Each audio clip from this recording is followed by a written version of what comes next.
चलिए ठीक है, आप लोग जोर से बोलो ना, फिर से बोलो जोर से, ठीक हो? चलो ठीक है, स्टार्ट करते हैं। देखो आज भर था, मैंने बोला था कि फ्राइडे से टाइम पे होगा, तो फ्राइडे से 9:35 तक आ जाइएगा, ठीक है ना? आज थर्सडे है ना पक्का? सही में फ्राइडे तो नहीं है ना? नहीं तो पता चलता कि मैं ब्रेक कर गया। अब बाकी थोड़ा थोड़ा बहुत लेट उठो तो भैया माफ करना, ठीक है? चलो नेक्स्ट आते हैं। इंपॉर्टेंस ऑफ पास्ट कल थोड़ा बहुत बता दिया था, तेजी में थोड़ा सा निपटाते हैं इसको मजे से। तो मैंने बोला था कि प्रेजेंट को जानने के लिए पास्ट इंपॉर्टेंट है कि नहीं है। तो जैसे कुछ लोग का बड़ा प्रॉब्लम होता है कि भैया इतिहास काला पढ़ते हैं, कह के गया मार के गया, मार के गया, बात खत्म। तो लॉजिक ये है कि उनके बारे में जानकर हम प्रेजेंट में अप्लाई कर सकते हैं और फ्यूचर ठीक कर सकते हैं। तो इतिहास का इंपॉर्टेंस क्या है कि इतिहास से पढ़ा, प्रेजेंट में अप्लाई किया, फ्यूचर बेटर किया। इसलिए जरूरी है कि जो अगर कह के गया है या बोल के गया है, आप सबसे जानते हैं मैं बड़े भाई लोग से बड़ा खुश रहता हूं। बड़े भाई लोग से क्यों? जो बड़े भाई बिगड़ गए हैं उनसे ज्यादा खुश रहता हूं, जो बेकार है उनसे। जो अच्छे हैं उनसे ज्यादा टेंशन नहीं है, जो बेकार हो गए उनसे। क्यों? क्योंकि वो लोग जो गलती किए हैं तो हम तो देख लिए, तो हम अब सतर्क हो जाते हैं कि भाई ये गलती तो नहीं करना है। समझ में आ रहा है? क्योंकि जिसके कारण सारा का सारा लफड़ा हो जाए। तो घर में जो बड़ा आदमी हो वो जो गलती रिपीट करे, वो गलती आप ना करें, सतर्क हो जाए, तो उसको धन्यवाद बोलिएगा, बात खत्म है। तो सेम वही पास्ट का है लॉजिक। पास्ट में मैंने बोला था कि जब भी कभी हम बोलते हैं कि सर क्या यूएसए के बारे में जानना है या इजराइल के बारे में जानना है या किसी भी कंट्री के बारे में जानना है, तो उसका क्या देखना है? इतिहास। और मैंने बोला था कौन से ऑफिसर, फॉरेस्ट सर्विस वाला कि फॉरेन सर्विस वाला? विदेश सेवा में जब आप जाते हैं तो एक साल सिर्फ और सिर्फ आपको हर कंट्री के बारे में ही पढ़ाया जाता है, सिर्फ ताकि आप जान सके, आइडिया लगा सके कि कौन सा कंट्री कैसा है, बिहेवियर कैसा है। क्या सुन पा रहे हैं? तो सर इसीलिए अगर आगे बढ़कर देखेंगे तो मैंने बोला कि यूएसए क्यों जानबूझकर टंगड़ी अड़ाते रहता है, क्योंकि यूएसए का आदत ही वैसा है। क्यों चाइना बार बार मारपीट के लिए चिल्लाते रहता है? क्योंकि चाइना खुद किस चीज से हुआ है? रिवॉल्यूशन से पैदा हुआ है। तो सर रिवॉल्यूशन से पैदा हुआ है तो रिवॉल्यूशन का कहीं कांड करेगा। क्या सुन पा रहे हैं? अब इसके आगे जब भी कभी हम किसी को भी जज करेंगे तो ये जरूर देखेंगे कि उसका इतिहास में फॉर्मेशन हुआ कैसे है, किसी कंट्री का। समझ पा रहे हैं? ये चीज अप्लाई ना पर्सनल लाइफ में भी कुछ हद तक है, लेकिन भैया ये लेके मत बैठ जाना। समझ में आ रहा है? अगर लेके बैठ जाओगे तो फिर बड़ा बेकार हो जाएगा, किसी किसी सिचुएशन में बहुत बेकार हो जाएगा। अब मान लो आपने किसी से प्यार किया और उसका दादा जो था वो गुंडा था, लेकिन हो सकता है उसका पापा सुधर गया होगा। ये भी तो पॉसिबल है ना, इट्स क्वाइट पॉसिबल कि भैया एक गुंडे का बेटा हो सकता है कि ठीक हो गया हो। जैसे मान लो आरजेडी के सबसे अच्छे आदमी है लालू यादव, तो लालू यादव के बेटे हैं कौन? तेजस्वी यादव। ये होता है तेज प्रताप बकलोलवा टाइप, उसको तो कुछ पता नहीं चलता है, वो गांजे पी के बोलता रहता है, तो उसका बात ही हटाइए। तेजस्वी यादव थोड़ा समझदार तो लगता ही है, बट फिर भी अगर हम जज करें तो उसके बैकग्राउंड से तो सर उसका भी इतिहास बहुत ठीक ठाक नहीं है, लेकिन एटलीस्ट कम से कम शांतिपूर्ण ढंग से सुनता उनता है।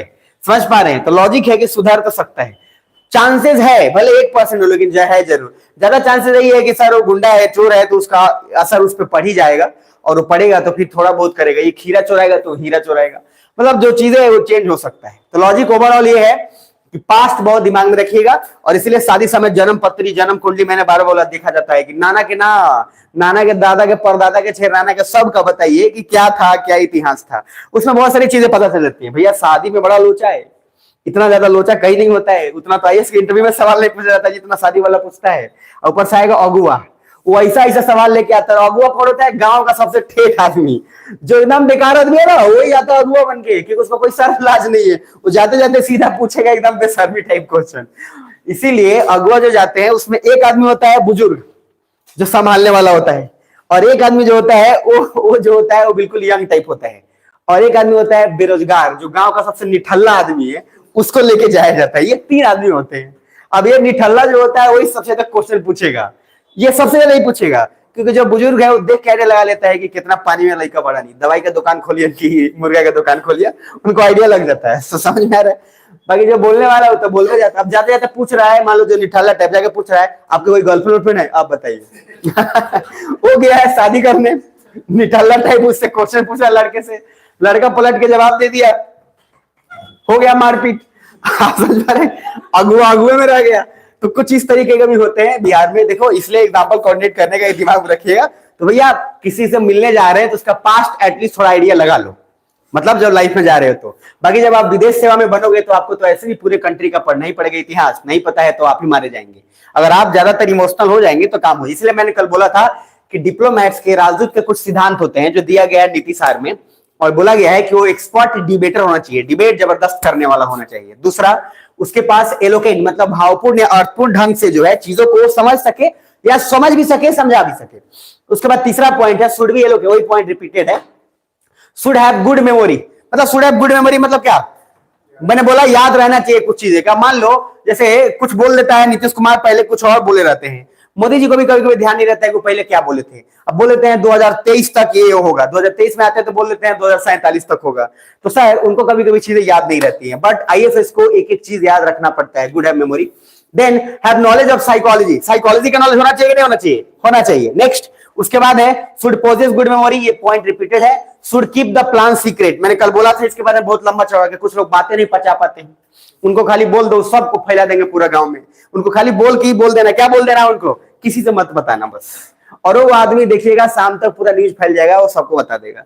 लेकिन आईएफएस ऑफिसर है तो प्लान सीक्रेट रखना पड़ेगा। दूसरा, ability to bear adversaries abuses, जो भी है गाली उली कोई दे रहा है, विरोधी जो आपको गाली दे रहा है, जयशंकर प्रसाद में से कुछ कनाडा वाला कुछ अलग बोल दिया आप विदेश, अच्छा जयशंकर प्रसाद की वाइफ जो जैपनीज है, जयशंकर प्रसाद इंडियन है, उनकी वाइफ जैपनीज है, तो विदेश सेवा का फायदा आपको ये भी है कि फॉरेनर जो है आपको बहुत जल्दी मिल जाएंगे। शशि थरूर भी थे, शशि थरूर पाकिस्तान में गर्लफ्रेंड बना के आ गए। तो इस तरीके का जो कांड है ये विदेश सेवा में पॉसिबल है। कुछ लोग जानबूझकर विदेश सेवा लेते हैं कि इंडिया वाला ठीक ठाक नहीं है, कहां चलना है विदेश, ये दोनों पे अप्लाई है, जेंडर बायस नहीं होना है, दोनों पे अप्लाई है। जैसे कि फीमेल जो है, एक क्या नाम है उनका, उन्होंने तो स्टेटमेंट यहां तक बोला था कि मुझे इंडियन बॉयज पे इंटरेस्ट नहीं है, इसलिए मैंने जो है मेहनत खूब किया और विदेश सेवा में आए और जाकर शादी किया कोरिया में। समझ में आ रहा है? तो इस तरीके का चीज जो है आपके पास पूरा पॉसिबल है। तो यहां तक ये आईएएस ही ऐसा है जो इतना ऑप्शन दे सकता है। एसएससी बनिएगा तो कुछ नहीं मिलेगा। समझ में आ रहा है? एसएससी बनिएगा, बैंक में रहिएगा तो ले देके बोलेरो मिलेगा आपको। आप भी खुश हो गए ज्यादा। तो अभी क्या चल रहा है मार्केट में बताओ जरा। अभी ये तो डिजायर मांग ले रहा है कोई, या फिर कोई बलेनो मांग ले रहा है, टीना, बलेनो टीना का डब्बा है, आप समझ पा रहे हैं? उसमें कुछ नहीं है। और ज्यादा से ज्यादा कितना, 20 लाख रुपए, ये अभी मार्केट का रेट चल रहा है। तो जो लोग भी अपने घर में शादी करने हैं तो मैं रेट आपको पहले ही बता देता हूँ, ये रेट चल रहा है, क्योंकि मैं भी गया था किसी के अगुआ में। अब हमको क्या लेके आया था, हम लोग क्या बोला गया था कि आप लेके चलिएगा तो आप ये जांचिएगा कि इंग्लिश में लड़का बोला था कि ना। आप समझ पाए? अब इंग्लिश में जाके बोलना है लड़का से कि इंग्लिश में बतियाओ कि इंग्लिश में बोलता है कि नहीं। अब जाके बोलना है कि इंग्लिश में बात करना है तो कैसे बताओ कितना ऑकवर्ड लगेगा कि हम आपसे इंग्लिश में बात करना चाहते हैं, हमको बताइए, प्रमाण दीजिए कि आप सीरियसली से पढ़े। ऐसा समझ में आ रहा है? अब ये प्रमाण जो है लड़के के लिए बड़ा बेहूदगी टाइप हो जाता है। अब देखो कुछ लड़का सब जो है बैक फायर कर जाता है, और कुछ लड़का जो है समझदारी होता है तो देता है कि हाँ हम सीबीएसई स्कूल से पढ़े हैं तो इंग्लिश का प्रमाण देगा। आजकल बहुत सारी शर्तें हैं, इसीलिए मार्केट का रेट क्या चल रहा है, एक बोलेरो और 20 लाख रुपया। तो भैया लड़के लोग थोड़ा रेडी इसलिए रहिए क्योंकि ये जरूरत ना पड़े, उससे बढ़िया है कि उससे मांग लीजिए, आईएएस बन जाइए, उसके बदले उससे मांग लीजिएगा कि तू भैया हमको इतना दे, हमारा जब सैलरी आएगा तो हम चुका देंगे, बात खत्म है। तो ये पॉसिबल हो सकता है। पूजा सिंघल का नाम सुने आप लोग, जो धराई थी डीएम, और धराई थी एकदम घुसखोरी में और काफी ज्यादा पैसा उनके पास आया था। तो इतना पैसा कोई बैंक वाला तो नहीं इकट्ठा करेगा, ध्यान से समझना। दो ही तरीके के लोग इसमें, या तो एडमिनिस्ट्रेशन वाला कर सकता है, नहीं बोले पीएम, सीएम या डीएम, इसी 2-3 टाइप के लोग हैं जो इतना पैसा रख सकते हैं। तो डीएम आपके पास ऑप्शन है, पीएम सीएम हम बनेंगे, उसका छोड़ दीजिए, आप डीएम बनिए। आप समझ में आए? डीएम बनिएगा तो मामला होगा। तो आप आते हैं इधर, ध्यान से देखिएगा। चलिए मजाक अलग करते हैं। अब मैंने बोला रामायण का कुछ उदाहरण है, तो रामायण में मैंने पहले ही बोला था कि Hanuman ji was the first diplomat, क्योंकि हनुमान जी वही काम किए जो रामायण में जिस तरीके से चीजें घटी वही काम आज राजदूत भी करते हैं। इंफॉर्मेशन राम जी से उठाना, लेके जाना, सीता जी से जो इंफॉर्मेशन मिला हूबहू वही उधर देना। और उसके बीच में देखो इधर पावर को, राजदूत का काम क्या है कि जब वो किसी देश को रिप्रेजेंट कर रहा है तो अपने पावर को भी दिखाए। हनुमान जी ने भी पावर दिखाया, पावर दिखाने के लिए ही तो पूंछ में आग लगवाया। मैंने बार बार बोला, माचिस उसका, तेल उसका, सब कुछ उसका, चला उसी को दिया। तो जीरो इन्वेस्टमेंट मैक्सिमम प्रॉफिट, ये हनुमान जी से सीखा जा सकता है। दूसरा क्या है, इंफॉर्मेशन एजेंट, डिप्लोमेटिक इम्यूनिटी। और सर डिप्लोमेटिक मैंने बोला था हर राजदूत को क्या मिलता है, इम्यूनिटी मिलता है कि उसको कोई मार नहीं सकता, उसमें बहुत सारी चीजें होती हैं जो इम्यूनिटी मिलता है डिप्लोमेटिक को। तो विभीषण डिप्लोमेटिक इम्यूनिटी दिलवा दिया। अरे रावण तो बोला था कि मार इसको, निपटा, ये खत्म कर, लेकिन बीच में कौन आ गया, विभीषण। और हनुमान जी तेज कितना है, लंका में जाने से पहले विभीषण के पास गए थे?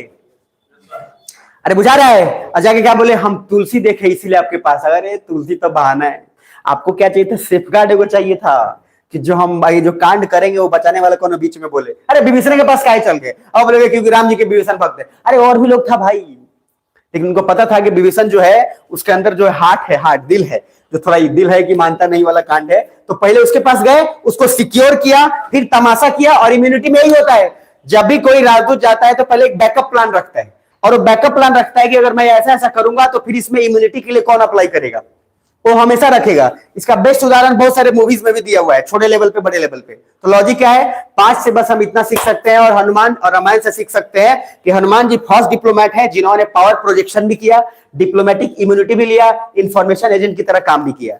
एक और सबसे बड़ा राजदूत था जो बड़ा स्ट्रांग था, वो कौन गया था? राम जी की तरफ से ही गया था, जिसने पैर जमा दिया था, क्या नाम था? अंगद। वो भी भयंकर राजदूत था। वो भी देखो क्या किया, उसने गया सेम इंफॉर्मेशन लेके गया कि मान जा न तो ओकरा बाद श्रीलदर चली। आप समझ पा रहे हैं? रावण मान नहीं रहा है, और पावर प्रोजेक्शन फिर किया, क्योंकि सर उस देश को पता तो होना चाहिए ना कि इसका डिप्लोमेटिक जो है और राजदूत जो है स्ट्रांग है। पैर जमा दिया, कहा उठा के दिखाओ। और रावण जब उठाने गया तो ये जानता था कि रावण उठा देगा, पावरफुल है, तो जाते जाते हट गया। क्या बोल रहा है? एक राजा नीचे आ जाए हमको शोभा नहीं देता है, ये दिमाग है। तो कूटनीति में क्या है? एक्सपर्ट डिबेटर होना चाहिए, डिबेटर था, प्लान सीक्रेट रखा, दूसरा क्या, गुड मेमोरी भी रहा, क्योंकि सारा कुछ उसके पास है। तो लॉजिक है, दुश्मन अगर गाली दे रहा है तो उसको सहने का क्षमता भी होना चाहिए। साइकोलॉजिकल नॉलेज था, उसको पता था एक आदमी का बिहेवियर कि रावण पावरफुल है, हिला देगा। तो जैसे ही आया तो क्या बोल रहा है कि भैया राजा मेरे पैर के नीचे आए, ये शोभा नहीं देता, ये डिप्लोमेटिक के लिए नहीं है। तो दिमाग ये है। तो लॉजिक क्या है? रामायण में हम लोग हनुमान जी को एक फर्स्ट डिप्लोमेट का दर्जा देते हैं, तो क्या है? गलत है? सही है? सही है। और पूरी तरीके से वही काम है। बस अभी के और उस समय के डिफरेंस क्या है कि उस समय राजदूत किसी एक राजा के लिए काम करता था, लेकिन अभी के समय में वो एक देश को रिप्रेजेंट करता है। बाकी काम सब हूबहू सेम है। तो क्या हम 5 से सीख सकते हैं? तो बहुत कुछ सीख सकते हैं। आगे आते हैं तो कौटिल्य का अर्थशास्त्र है, वेरी इंपॉर्टेंट। पहला बात यही बात बता दूं कि हम हिस्ट्री में भी ये बताए थे कि कौटिल्य का अर्थशास्त्र में सिर्फ अर्थशास्त्र की बातें ही नहीं की गई है, बहुत सारे बातें की गई उसमें क्योंकि ये क्वेश्चन बहुत बार पूछा हुआ है कि अर्थशास्त्र में खाली अर्थशास्त्र या इकोनॉमी का ज्ञान है। बिल्कुल नहीं, बहुत सारे ज्ञान है, और हिस्ट्री जिनको पढ़ा है उनको पता है, नहीं पढ़ा जब आएगा उनको पता चल जाएगा। तो इसमें ज्यादा ध्यान से देखना, कौटिल्य का क्यों इतना इंपॉर्टेंस है। सर सोच के देखो, इतना साल पहले लिखा होगा। अच्छा, ये जो चाणक्य है ये माइथोलॉजिकल है कि इतिहास में है? ये इतिहास में है, लेकिन रामायण माइथोलॉजिकल है। ध्यान से समझना, रामायण का प्रमाण है कि नहीं, इस बात पे डिबेटेबल है। राम जी एग्जिस्ट करते थे नहीं करते थे, सब डिबेटेबल है। ध्यान से समझना, मैं बहुत होशो हवास और इसमें ठिकाने से बोल रहा हूं, बस हम उसको प्रूव कर रहे नहीं कर रहे, सब कुछ बात अलग है। लेकिन जो ये जो मारपीट जो हुआ है और उसमें चाणक्य का एग्जिस्टेंस, ये ऐतिहासिक है। तो चाणक्य ने जो भी बुक लिखा होगा और आज तक वो सटीक है, तो सर उसका फ्यूचरिस्टिक कितना लेवल पे होगा आप आइडिया लगा सकते हैं। तो पहले इसने सिंपल क्या बोला था कि अगर 2 चैप्टर इसमें है जो डिवोट है फॉरेन पॉलिसी पे, उस फॉरेन पॉलिसी में इसने 2-3 बातें बोली थी। ध्यान से सोच लेना, क्या सब ठीक ठाक हो? तो देखना, पहला है कि किंग को फोकस करना चाहिए इकोनॉमी पे। ये अपने पर्सनल लाइफ में भी आप सीख सकते हैं, कहीं से कोई दिक्कत नहीं है। ध्यान से समझना, किंग को फोकस करना चाहिए किस पे? बोला जा रहा, इकोनॉमी पे। और जो पैसा आए उस इकोनॉमी से उसको मिलिट्री पे यूज करना चाहिए, ताकि वो अपना पूरा कंट्री का बॉर्डर पहले रक्षा कर सके। सुन पा रहे? थर्ड पॉइंट, पोस्टर याद है ना, ऐसा नहीं रखना है। नेक्स्ट तीसरा पॉइंट आएंगे, इंडिया फोकस इकोनॉमी। अब देखो, इंडिया का सबसे इंटरेस्टिंग बात क्या है, इंडिया ने फोकस किया किस चीज पे? सबसे ज्यादा इकोनॉमी पे फोकस किया। इंडिया अगर 1947 में आजाद जब हुआ तो चाहता तो मिलिट्री पे फोकस ज्यादा कर सकता था हमारे पड़ोसी देश ने ऐसा किया। कौन? पाकिस्तान। मिलिट्री को इतना ज्यादा फोकस कर दिया कि आज देखो रातों रात प्रेसिडेंट गायब हो जाते हैं वहां पे। जहां प्रेसिडेंट या प्राइम मिनिस्टर ने कुछ काम करना शुरू किया, मिलिट्री गायब करा देता है। तो मिलिट्री जब किसी देश में बहुत पावरफुल हो जाए तो देश कभी शांति से नहीं चलेगा। आपको लगता होगा मिलिट्री के लोग और नेतागिरी में आ जाए तो कितना अच्छा होगा, बर्बाद कर देगा। उनका माइंडसेट अलग है। देखो पॉलिटिक्स हर किसी के बस की बात भी नहीं होती है, ये ध्यान में रख लीजिएगा। देखने में बाहर से जितना सही लगता है, आसान लगता है, उतना आसान होता नहीं है। तो लॉजिक क्या है कि अगर किंग जो है अपने इधर, हमने फोकस किया किस चीज पे फोकस किया, इकोनॉमी पे कि मिलिट्री पे? इकोनॉमी पे, तो हमने ज्यादा फोकस इकोनॉमी पे किया। देखो double greater than military, because economic power led to military power. जैसे ही पैसा आएगा तो उस पैसे से हम इकोनॉमी जो पैसा है उससे मिलिट्री पावर को आराम से ठीक कर सकते हैं, बात खत्म। नेक्स्ट, इंडिया का फोकस इकोनॉमी के बाद नीचे, wealth creation should B equitable. ये बहुत इंपॉर्टेंट पॉइंट है। आप अपना कॉपी जरा निकालना, एक एक मिनट, एक पॉइंट पहले अलग से लिख लेना, खाली ये जरूरी पड़ेगा आपको मेंस में।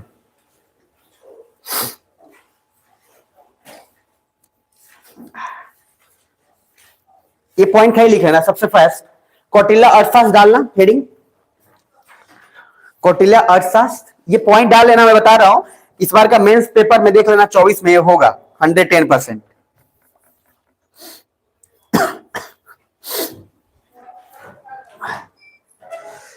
पहला पॉइंट, अकॉर्डिंग टू कौटिल्य, टकाटक लिखना।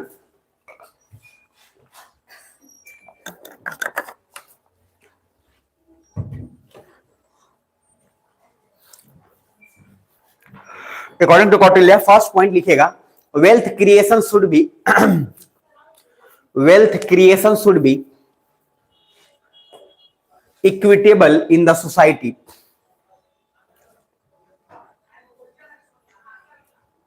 Wealth creation should be equitable in the society. दूसरा पॉइंट, इसी में दूसरा, इसको फुल स्टॉप होगा, दूसरा पॉइंट लिखेगा, king must focus on developing economy. तेजी में हाथ बढ़ाइए, इसको लिखवा इसलिए रहा हूं क्योंकि दो जगह काम आएगा, तो लिख लीजिएगा तो दिमाग में ठप जाएगा। King must focus on developing economy, first point इसका जो है।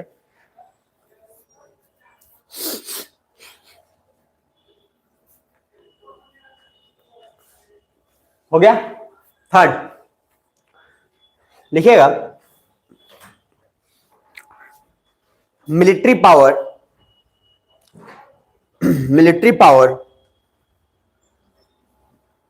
must be strengthened. Military power must be strengthened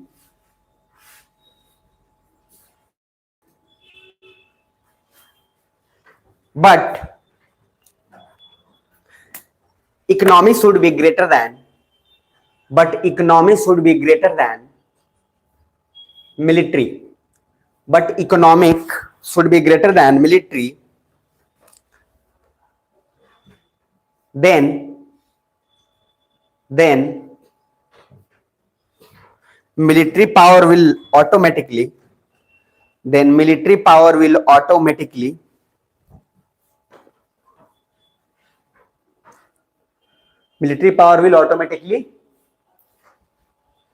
safeguarded.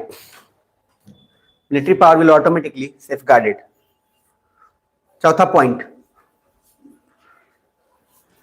देखिएगा, Kautilya was the first Indian capitalist. Kautilya was the first Indian capitalist who focus on equity, EQUITY, who focus on equity. हो गया? Because he was the great capitalist with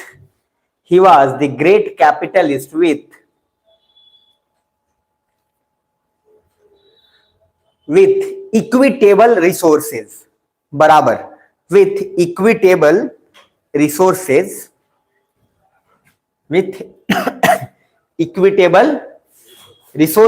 and this is the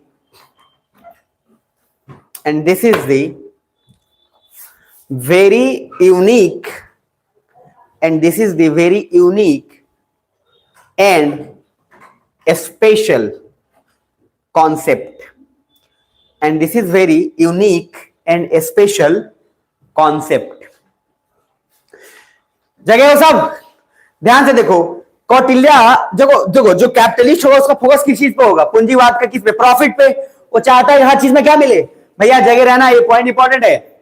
Kautilya का interesting point क्या है कि कौटिल्य जो है capitalist तो है, क्योंकि किस पे फोकस करने के लिए बोला, इकोनॉमी पे, लेकिन उस इकोनॉमी से जो पैसा है वो समाज के हर तबके के बराबर डिस्ट्रीब्यूशन की बात कर रहा है। तो ये पहला ऐसा कैपिटलिस्ट है जो प्रॉफिट कमाने के बाद सिर्फ अपने पास नहीं रख रहा बल्कि समाज के सभी तबके बराबर बांट रहा है। क्यों? क्योंकि चाणक्य जानता था, कौटिल्य जानता था कि अगर समाज का कोई भी एक तबका, ध्यान से समझना, कोई भी एक तबका जो है अगर भूखा रह गया या वंचित रह गया तो उसका प्रभाव सब पे पड़ेगा और पूरा का पूरा सोसाइटी बर्बाद हो जाएगा।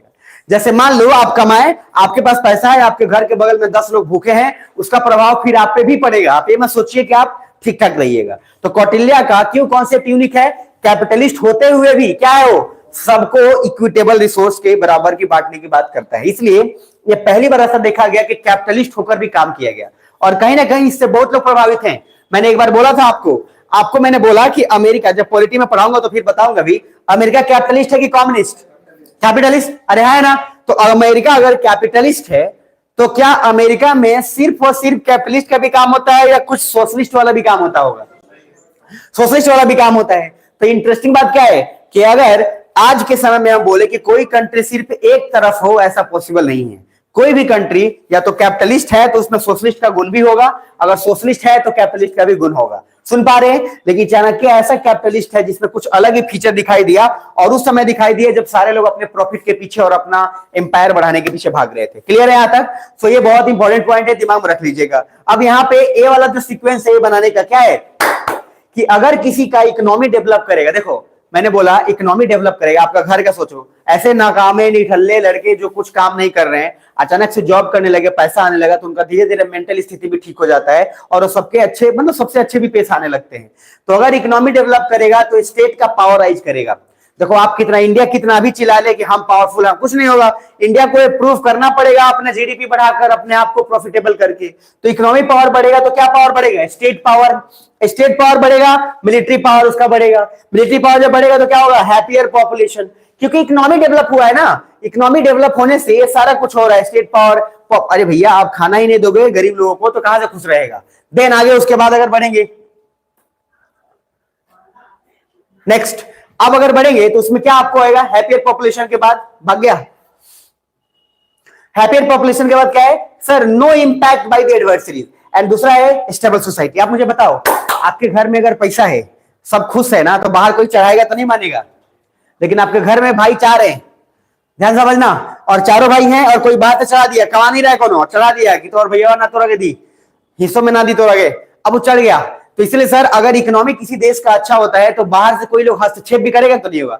आप मुझे बताओ, आप गरीब को कब देने की कोशिश करते हो? जैसे मैंने एक कहानी सबको पढ़ने के लिए बोला था, कफन, अगर ध्यान में हो तो, सबसे पढ़ाया भी था, जो नहीं है उनको भेज देंगे। तो कफन में क्या हुआ था? वो इतना गरीब आदमी है, बार बार मैं जिक्र करता है इसका, जिसके पास खाने के लिए कुछ नहीं है, बाप बेटा दोनों अलुआ खा रहा है, और अलुआ खा रहा है दोनों, और उसकी मतलब पत्नी देखो दर्द से करा रही है, वो मर जाएगी, मतलब मर ही जाएगी आराम से, लेकिन फिर भी दोनों में से कोई उठ के नहीं जा रहा है। क्यों? क्योंकि अगर एक जाएगा तो दूसरा खा जाएगा, और लोग भूखे इतने दिनों से हैं, महीनों से हैं कि सर उसका हाथ हिसाब नहीं है। लेकिन उसके बावजूद भी जब वो कफन लेने जाते हैं तो कफन के लिए पैसा दे देता है लोग, और जाता है तो पूरी सब्जी दबा के खाता है सब, कफन बाद में खिलाएगा। और जो खा लेता है खूब दब के, खूब गाना गा रहा होता है और बोल रहा होता है कि मेरी पत्नी को स्वर्ग होगा, ये होगा, उसने, उसके वजह से हमें खाना मिला है, गरीबी नेक्स्ट लेवल का है। तो क्या वहां पे एक बहुत अच्छा सीन दिखाता है कि एक वहां भिखारी रहता है, वो लोग खाने के बाद उस भिखारी को दे देता है।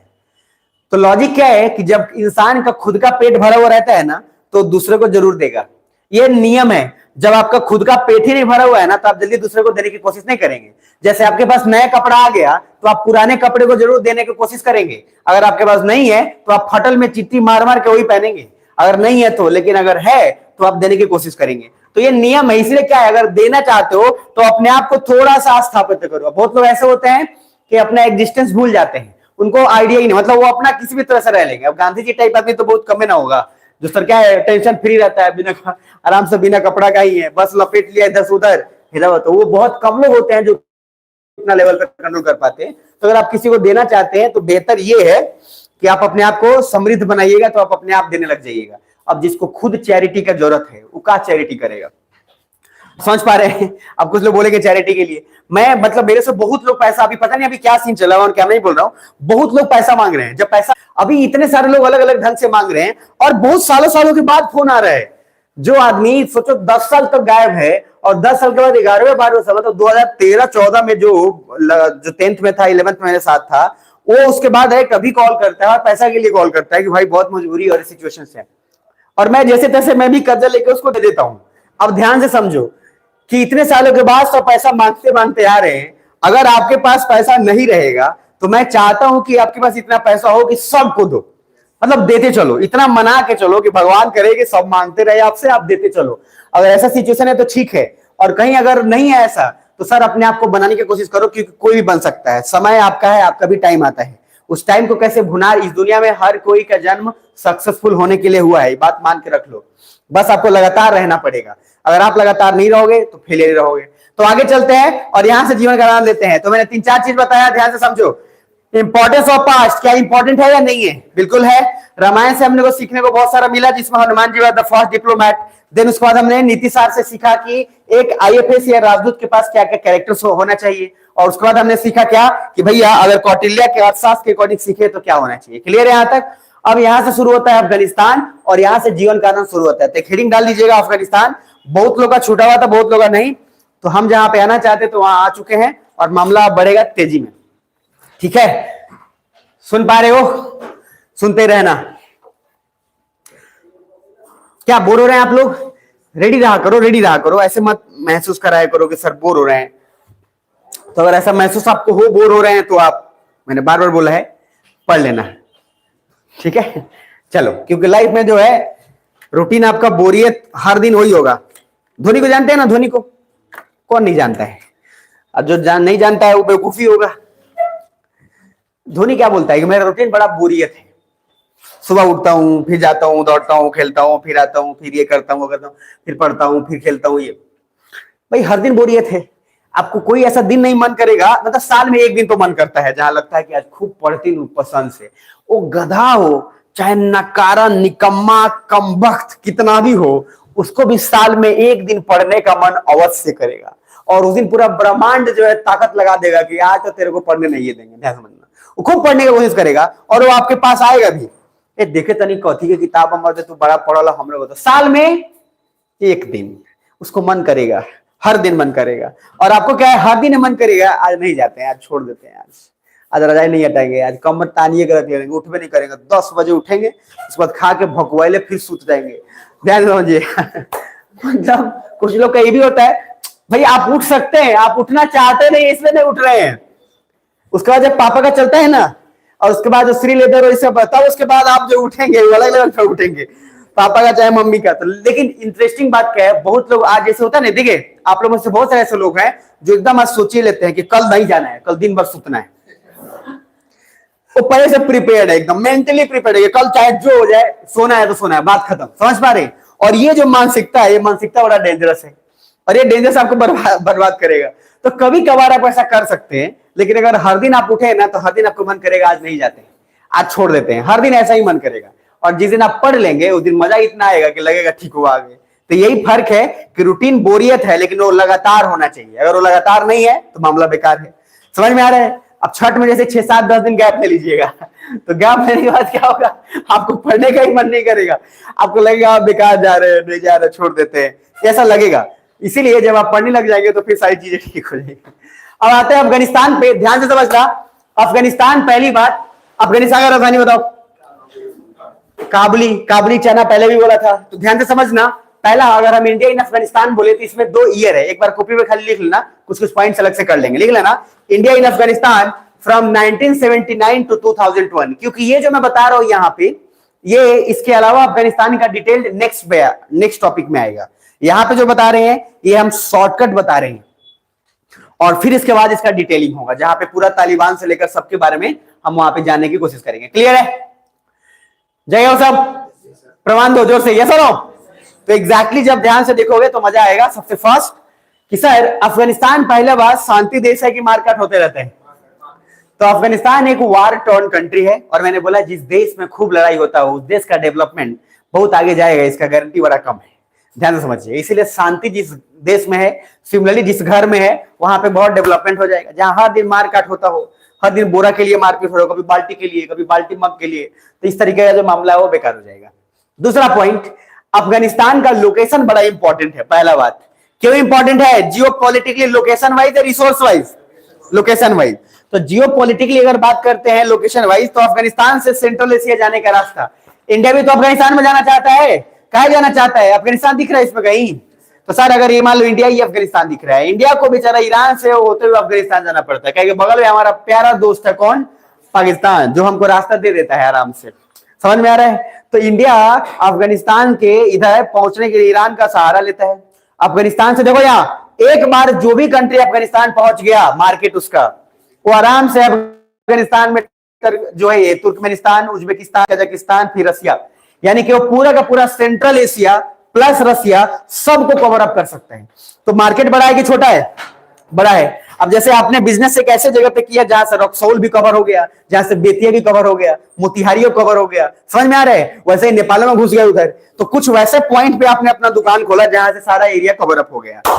तो अफगानिस्तान इसलिए जियोपॉलिटिकल लोकेशन वाइज इंपॉर्टेंट है, क्योंकि एक बार जो अफगानिस्तान में गया, वो पूरा का पूरा सेंट्रल एशिया में नाप सकते हैं। सुन पा रहे हैं? अब इधर देखो, अधिकतर आदमी को क्या लगता है कि अफगानिस्तान में जा रहा है ना, तो अफगानिस्तान से सेंट्रल एशिया जाना चाहिए। इधर देखो, सबसे ज्यादा बुरा किसी को लगता है जब इंडिया अफगानिस्तान में जाता है, तो किसको लगता होगा? आप मुझे आइडिया से बताओ, कॉमन सेंस से। पाकिस्तान को। बात तो सही है, लेकिन उससे भी बड़ा बेकार लगता है यूएसए को। अमेरिका तो भैया वो पागल हुआ रहता है, क्योंकि देखो मैंने क्या बोला, राइजिंग पावर जब भी होगा तो जो एस्टेब्लिश्ड पावर उसको क्या होगा? इनसिक्योरिटी होगी। यस और नो? तो राइजिंग पावर अगर हो और उसका इनसिक्योरिटी हो रहा है, तो अमेरिका को भी एस्टेब्लिश्ड पावर है और इंडिया और चाइना बढ़ रहा है, तो अमेरिका को ज्यादा होगा कि नहीं बेचैनी? होगा बेचैनी। जानबूझकर अमेरिका अफगानिस्तान में कुछ वैसा हरकत करता है जिससे कि इंडिया इन्वेस्टमेंट पूरा जो किया हुआ वो बर्बाद हो जाए, या फिर वो सेंट्रल एशिया तक नहीं पहुंचे। क्या सुन पा रहे हैं? तो लॉजिक क्या है? अगर हम पूरा का पूरा डिस्कशन करते हैं तो दो चीजें ध्यान में रखिएगा। सबसे फर्स्ट, लोकेशन वाइज इंपॉर्टेंट है, तो उसके लिए सब कोई प्रयासरत में है कि हमारा अफगानिस्तान में इन्वेस्टमेंट हो, हमारा हो जाए। इंडिया का बहुत ज्यादा इन्वेस्टमेंट अफगानिस्तान में ऑलरेडी है, और वो इस लेवल पे है कि आपको दिखने को मिल जाएगा क्रिकेट के बिहार पे। देखो जब भी कभी गेम होता है ना, एक गेम से आपको आइडिया लग जाएगा कि क्या है क्या नहीं है। सुन पा रहे हैं? जैसे कि इंडिया पाकिस्तान का जब भी मैच होता है, तो सर वो जो राइवलरी दिखने को मिल जाता है आपको, वो राइवलरी अब किसके बीच में मिल जाएगा? अफगानिस्तान और किसके? पाकिस्तान, उन दोनों का होगा। तो और आप उस आइडिया लगा सकते हैं कि वहां के लोगों का मानसिकता क्या है। तो इस तरह से ध्यान से देखिएगा। पहला बात, ब्रिटिश ने बहुत ट्राई किया कि हम अफगानिस्तान को कैप्चर कर लें, सक्सेसफुल कभी नहीं हुआ। ध्यान से समझना, यानी कि Afghanistan was not captured by the British. पहली बात तो सर ब्रिटिशर्स ने दो चीज बोला अफगानिस्तान को, सुन भाई हम तुमको कुछ करने होने वाले नहीं हैं, हमको खतरा है दो लोगों से, एक खतरा है रसिया से उधर। ध्यान से समझना आगे चलकर। तो बोला हम कब की बात करें? 1979 टू 2001। 1979 का कौन सा फेज है? वर्ल्ड कोल्ड वॉर चल रहा है कि वर्ल्ड वॉर चल रहा है? Cold war. और कोल्ड वॉर चल रहा है तो सर रसिया अलग हो चुका है, और ब्रिटेन का बाप कौन है? यूएसए। तो जब यूएसए जो बोलेगा ब्रिटेन वही करेगा। तो सर ब्रिटेन को किससे खतरा हो गया? रसिया से। और रसिया ऊपर से आना चाहता है नीचे के तरफ, और वो चाहता है कि हमारा भी दबदबा हो एक तरह से इंडिया में। तो ब्रिटेन चूंकि इंडिया में ऑलरेडी था, ब्रिटेन ने क्या सोचा? इधर ध्यान से समझो। ब्रिटेन शुरुआत के दिनों में जब आजादी से पहले ये सोचा कि भैया अगर ये आ जाएगा तो मामला बेकार हो जाएगा, तो हम अफगानिस्तान को बफर स्टेट बनाते हैं। देखो बफर स्टेट मतलब क्या होता है? जब कोई एक कंट्री आक्रमण करे तो आप उसके पास कोई दूसरा कंट्री को रोकने के लिए लगा देते हैं, ताकि वो आदमी उसी से लड़ता रहे और हमारा एरिया सेफ हो जाए। कुछ बुझा रहा है भैया? जगह हो? तो बफर स्टेट का सिंपल क्या मीनिंग है कि जब हम किसी एक कंट्री को रोके, इधर देखो, British try to occupy Afghanistan to protect Russia, sorry protect from Russia and to have harm British India and save British India. तो ब्रिटिश इंडिया को बचाने के लिए उसने किसको बफर स्टेट बनाया? अफगानिस्तान को। आगे, Afghanistan and Gorkha fought very Fairlie against British, so Afghanistan and buffer state for British, ताकि रसिया ब्रिटिश इंडिया तक ना पहुंच पाए। अब अफगानिस्तान के लोग भी जो है फाइट करने में, और पूरा इतिहास मेडिवल का देखोगे तो अफगानी बहुत सारे लोग आए हैं और लड़े हैं, सारा कांड किए। क्या सुन पा रहे हो? तो इसलिए थोड़ा ध्यान दीजिएगा। In 1920 Afghanistan first country of Asia to be liberated. Afghanistan कब आजाद हुआ है? 1920 में, यानी कि अफगानिस्तान आजाद हो चुका है 1920 में। और आजाद होने के बाद इधर देखना, यहां से it is most under developed taken because यहाँ बाहर हमेशा होते रहता। सोच के देखो, हम कब आजाद हुए? अफगानिस्तान कब हुआ? सर हमसे वो लगभग 27-28 साल पहले, एक अप्रॉक्स अगर एवरेज आइडियल है तो लगभग 30 साल पहले आजाद हुआ। लेकिन आज भी वो वल्नरेबल कंट्री है, आज भी वो अंडर डेवलप कंट्री है, लड़ाई होता रह गया।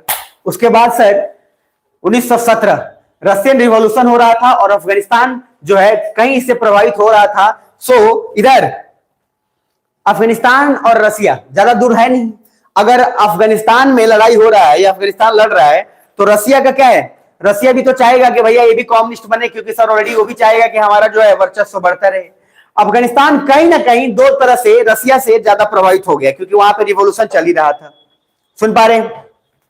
अब जब बात करते हैं रिवॉल्यूशन की, आ जाओ, तो थोड़ा सा ध्यान देना, ध्यान ये देना कि रिवॉल्यूशन जब भी होगा तो उसमें दो चीजें होंगी। इधर देखो, रशियन रिवॉल्यूशन हो रहा था अफगानिस्तान पर 1920 में, ब्रिटिश जब चले गए देन अफगानिस्तान का किंग जो है वो टिल्टेड टुवर्ड्स कम्युनिज्म।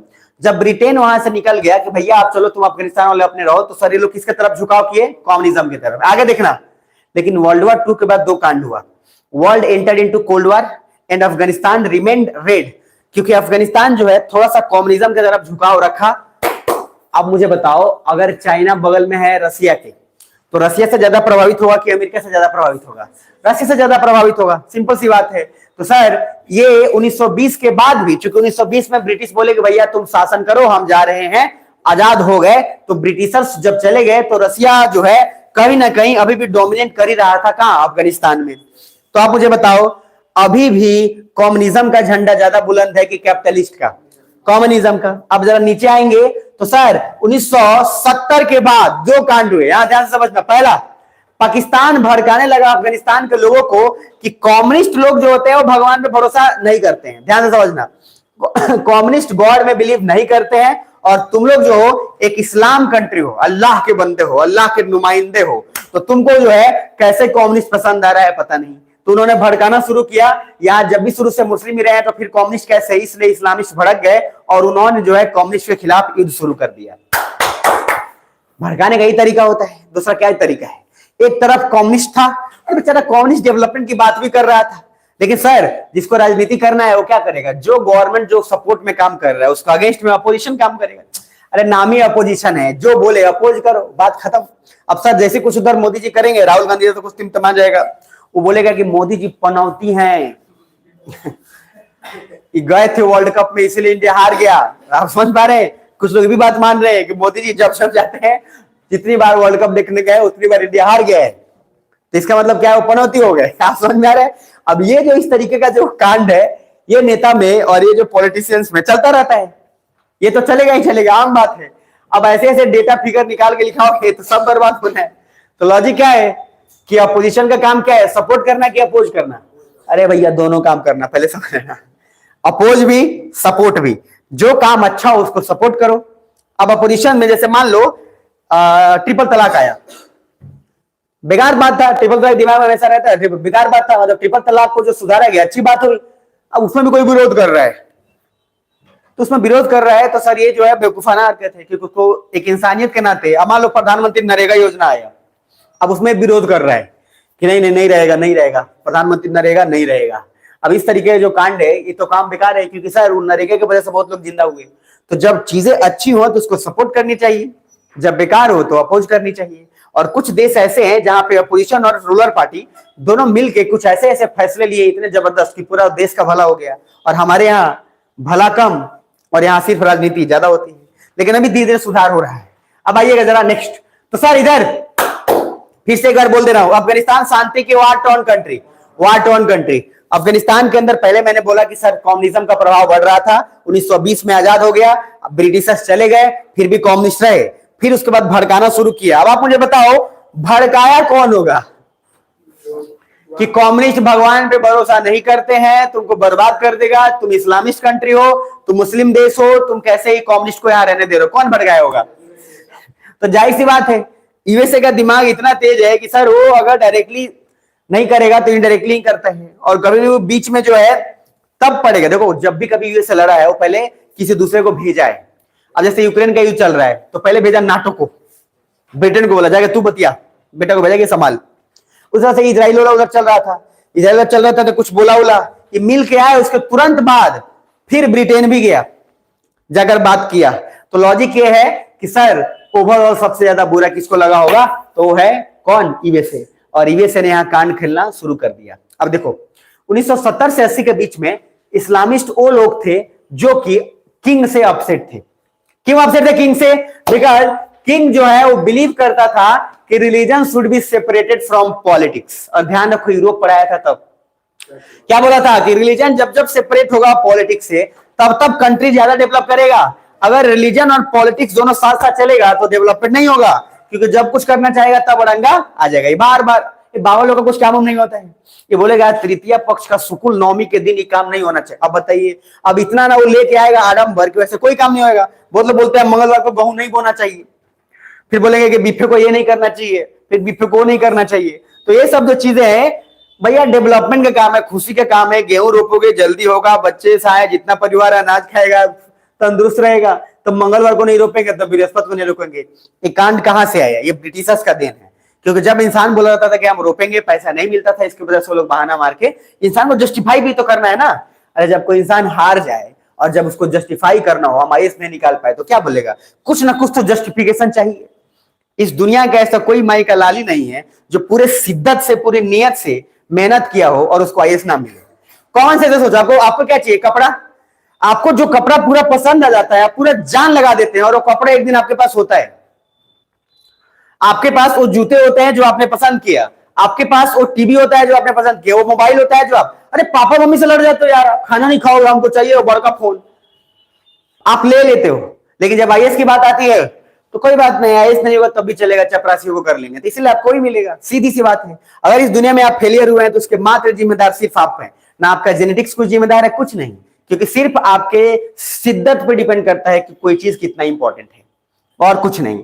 अगर आप सिंपल सा लॉजिक है, मैं इसको एग्जांपल देना चाहिए नहीं देना चाहिए मुझे नहीं पता, लेकिन सिंपल, फिर भी इसमें कोई बुराई नहीं। अगर किसी से प्यार करता है तो उसके लिए पूरा चांद तारे तोड़ के ला देंगे, ये कर देंगे वो कर देंगे बवाल करके, और वो अचीव करने की कोशिश करता है और कर लेता है। और जब यहाँ आईएएस की बात आती है तो सर आएंगे, शादी अभी घर उर में है, शादी तो निपटा उपटा के आएंगे फिर बाद में, तो आइए फिर आपका शादी निपट जाएगा, फिर आप अपने बच्चे का शादी निपटाइए और जीवन ऐसे ही आपका भी निपट जाएगा। आईएएस बनना है तो काम जो है आपको उस हिसाब से सेक्रीफाइस करना पड़ेगा, बात खत्म है। तो जरा यहाँ ना ध्यान से, 1970 में अमेरिका ने अपना कांड कर दिया है शुरू। इस्लामिस्ट ने बोला कि भैया इधर इधर देखना, इस्लामिस्ट जो लोग विरोध कर रहे थे, किसका विरोध कर रहे थे? राजा का, कि ये कम्युनिस्ट के साथ क्यों है, इसको सपोर्ट देखो कहां से मिला है, सपोर्ट फ्रॉम पाकिस्तान। कौन कौन सपोर्ट दे रहा है? जिसके पास खुद खाने के लिए नहीं है वो का सपोर्ट देगा? आप सोच के देखिए, पाकिस्तान को कौन सपोर्ट दे रहा होगा? यूएसए। डायरेक्टली कौन है? यूएसए इन्वॉल्व, लेकिन सर वो घुमा फिर आगे पहुंचा रहा है मामला। आप सोचो, जो जिसको खुद चैरिटी की जरूरत है वो क्या चैरिटी करेगा? तो सर यूएसए पैसा दे रहा है, और यूएसए जब पैसा दे रहा है उसका इंतजाम ये लोग कर रहे हैं। सुन पा रहे हो? तो इधर पाकिस्तान बोले रहे हैं हम कि सपोर्ट कर रहे हैं, और पाकिस्तान क्या ही सपोर्ट करेगा, बट फिर भी Pakistan supported and Pakistan started creating political groups. ये कुछ वैसे लोगों को बनाना शुरू किया जो राजा, वहां के राजा का क्या करे, विरोध करे और मामला जो है यहां से करे। And then counter the monarchy and Pakistan was supported by कौन? नाम क्या है? अमेरिका। तो मेनली इसमें गेम कौन खेल रहा है? अच्छा ईमानदारी से बताओ, क्या सुनने के मूड में हो? सब सुन रहे हो? हाथ होता ऐसे सुना रहा, अगर वैसे से मत लगा रखो, ध्यान से समझो, रेडी रहा करो, नींद आते लगा भाई। बाकी आपको जैसा माना वैसे रखो, इधर से घुमा के रखो, चाहे ऐसे रखो, ये यो करता रहो, जो भी करो, कम से कम रिलैक्स रहो। आपका बॉडी पोस्चर डिसाइड कर देता है कि आप कितने पढ़ रहे हैं, कितना सीख रहे हैं। फिर से बोला लास्ट बार, अफगानिस्तान का एक बार समझ डाला तो लाइफ जो है जिंगा लाला हो जाएगा। अगर इसमें नहीं समझ डाला तो फिर तालिबान समझ में नहीं आएगा, इसलिए थोड़ा सा समझ लेना। अगर आईआर के अंदर सबसे थोड़ा सा बात करें कि अलग टाइप का है तो अफगानिस्तान है, इसमें बड़ा अलग अलग है, ऊपर नीचे ऊपर नीचे, इसलिए आराम आराम से बता रहा हूँ, समझ लो, नहीं तो उसके बाद तो आपको समझ में आ ही जाएगा जीवन में। जब बाद में आपको ढूंढना पड़ेगा तो समझ में आ जाएगा। ठीक है? आप सोचते हो कभी कि अटेम्प्ट मान लो जिसका खत्म हो गया, 6 गो अटेम्प्ट था, 6 खत्म हो गया, सोच के देखना कभी। फिल्म देख लेते हैं, आप 6 अटेम्प्ट खत्म हो, उसके बाद आपको क्या काम रहेगा? क्योंकि आप आइए सोचे हो, आपका अटेम्प्ट खत्म हो चुका है, अब करना क्या है? अब तो कुछ समझ ही नहीं रहा क्या करना है, तो चलो पीजी करने जाए, तो उस समय तक आप पीजी के लायक नहीं रहेंगे, ये ध्यान रखिएगा। उस समय आपके पास 2 ही ऑप्शन रहेंगे। एक ऑप्शन रहेगा बेटा खेत बहुत बा, जोता बैल ना रही तोरे के लगा के हॉल जो तो समझ में आ रहा है पहला। दूसरा ऑप्शन, आप सोचेंगे कि चलो पढ़े हैं, थोड़ा नॉलेज हो गया है तो पढ़ा लेते हैं। तो देखो, अगर पढ़ाना है तो पहले ही पढ़ा लो, अटेम्प्ट देने से पहले। अटेम्प्ट के बाद जो पढ़ाओगे ना, तो आपका इनसिक्योरिटी आपको क्रिएट हो जाएगा बार बार, और उसको आप झेल नहीं पाएंगे। इसीलिए जब आप कभी एस्पिरेंट देखते हैं या फिर आप कोई भी मूवी देखते हैं जो यूपीएससी पे बना हुआ है, तो उसमें एक आदमी रहता है जो सक्सेस होता है, और एक होता है जिसका अटेम्प्ट खत्म हो गया रहता है। देखना, यूपीएससी के हर एक मूवी में एक आदमी फेलियर हुआ होगा, एक आदमी सक्सेसफुल हुआ होगा। वो दोनों पहलू दिखाता है और सच दिखाता है कि ये कैसे डील कर रहा है। 12th फेल मूवी देखिएगा, उसमें भी जो गौरी भैया फेल हुए हैं, वो भी अपना कैसे जस्टिफाई कर रहे हैं, उसका सफर दिखाया है। एक तरफ संदीप भैया का अटेम्प्ट खत्म हो गया है। तो लॉजिक क्या है, वो पैरेलली दोनों चलता है, और आपके दिमाग में वो दोनों हिट करता है। ध्यान रखिए, जब भी आप मूवी देखिएगा ना, दोनों चलेगा, थोड़ा डर भी लगेगा, थोड़ा खुशी भी आएगा कि ये हुआ तो क्या होगा, वो हुआ तो ये क्या होगा। इसीलिए रिक्वेस्ट ये है कि मैं सिंपल बोल रहा हूं कि आराम से जान लगाओ, होगा। इस दुनिया में सक्सेस होने के लिए ही आप आए हैं। तो अब हम यहां देखना, फिर से बोल रहे हैं लास्ट बात, इस्लामिस्ट का जो राजा है, इधर ध्यान से समझना, इस्लामिस्ट का राजा मतलब इस्लामिस्ट का पॉलिटिकल ग्रुप, वो चाहता है कि जो राजा पहले से है, जो कम्युनिस्ट से ज्यादा प्रभावित है, उसको खत्म कर दिया जाए। और ये सपोर्ट कौन कर रहा है? अमेरिका। किसके द्वारा? पाकिस्तान। पाकिस्तान एक माध्यम है। आना जरा, 1970 में Pakistan succeeded in creating Islamist constituency in Afghanistan. ये हरामखोर ना सक्सेसफुल हो गया। देखो, ज्यादातर जो है बेकार आदमी जो है वो जल्दी सक्सेसफुल हो जाता है बेकार काम में। ध्यान से समझ में, ये नहीं कि मिला दिया हाथ, हाँ जल्दी हो जाता है। तो इस्लामिस्ट जो है एक पाकिस्तान ग्रुप, मतलब पाकिस्तान ने सक्सेसफुल हो गया कि अफगानिस्तान के अंदर एक ऐसा ग्रुप बनाए जो राजा के खिलाफ जबरदस्त काम करे। और क्या उसको राजा से मतलब था? नहीं, उसको मतलब था रसिया के कम्युनिज्म से। समझ पा रहे कि भैया एक कम्युनिस्ट को भगा, हरामखोर टर्की में भी जमा रहा है, उसके पहले और जगह जगह पे भी जमा रहा है, यानी कि पावरफुल होता चला जा रहा है। अब इधर देखना, USSR gets insecure, and USSR मतलब कौन? Russia. Insecure, so USSR started supporting the king. तो यूएसएसआर बोला कि मामला ना इतना आसान नहीं है, ध्यान से बचना कि भैया ऐसा है। वो समझ गया कि इसके पीछे जो है कोई और नहीं, कौन है? अमेरिका है। तो राजा जो है अफगानिस्तान का, वो किसको मानता है? कम्युनिस्ट को। और उगर पाकिस्तान ने एक ऐसे आदमी को क्रिएट किया जो राजा के खिलाफ बिल्कुल विद्रोह कर रहा है। अब रसिया को लगा कि हमारा खतरे में है, तो रसिया ने राजा को बोला कि हम तुमको सपोर्ट करेंगे, तुमको चिंता नहीं लेना। इधर देखना, 1978 से 79 के बीच में क्या कोल्ड वॉर चल रहा है कि बंद हो गया? चल रहा है। 1978 1979।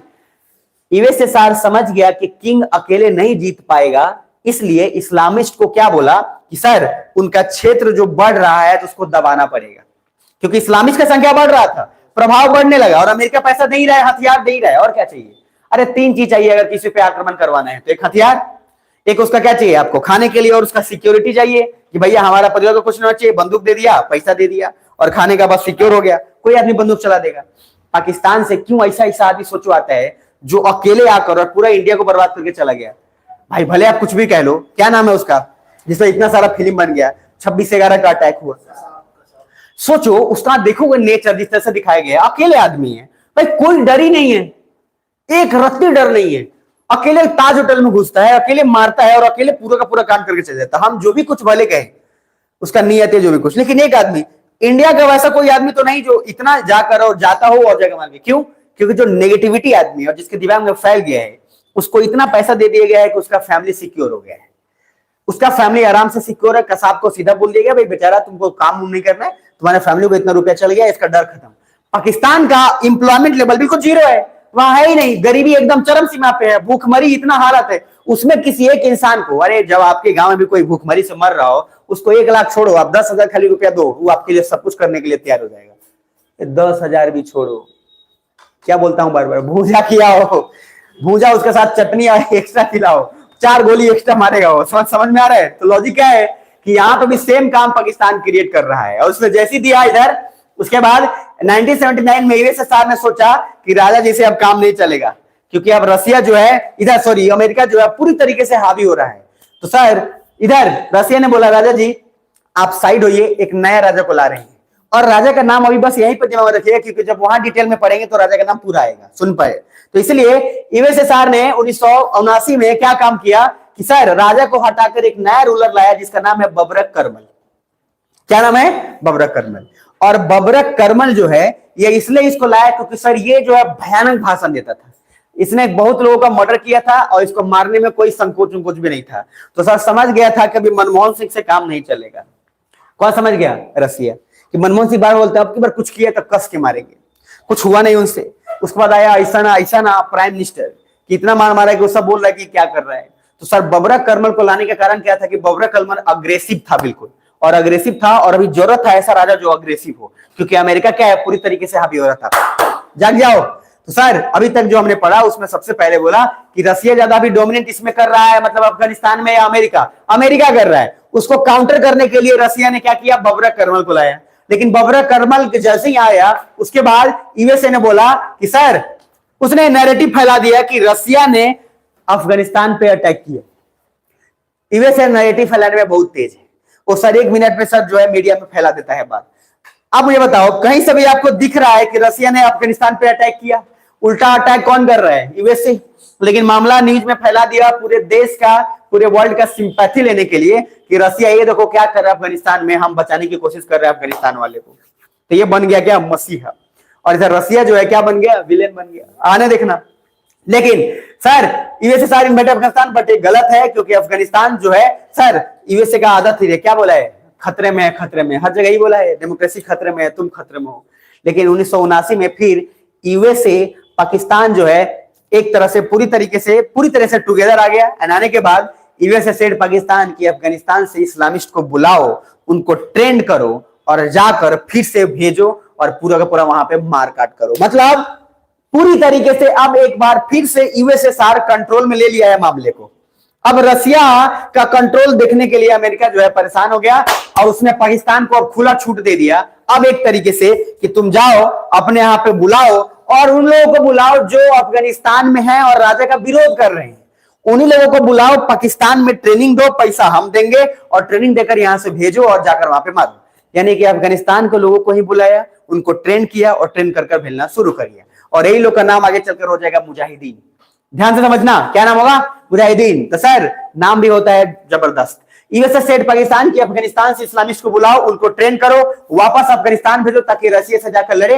And that group is called Mujahideen campaign या मुजाहिदीन ग्रुप। कुछ बुझा रहा है? तो मुजाहिदीन का सिंपल मीनिंग है, मुझे बताना कि जो मुजाहिदीन ग्रुप बना है, ये ग्रुप बनाया किसने है? ये अमेरिका और पाकिस्तान है। मतलब मेन तो अमेरिका ही है, पाकिस्तान के थ्रू करवा रहा है क्योंकि सारा ट्रेनिंग कहां चल रहा है? पाकिस्तान में।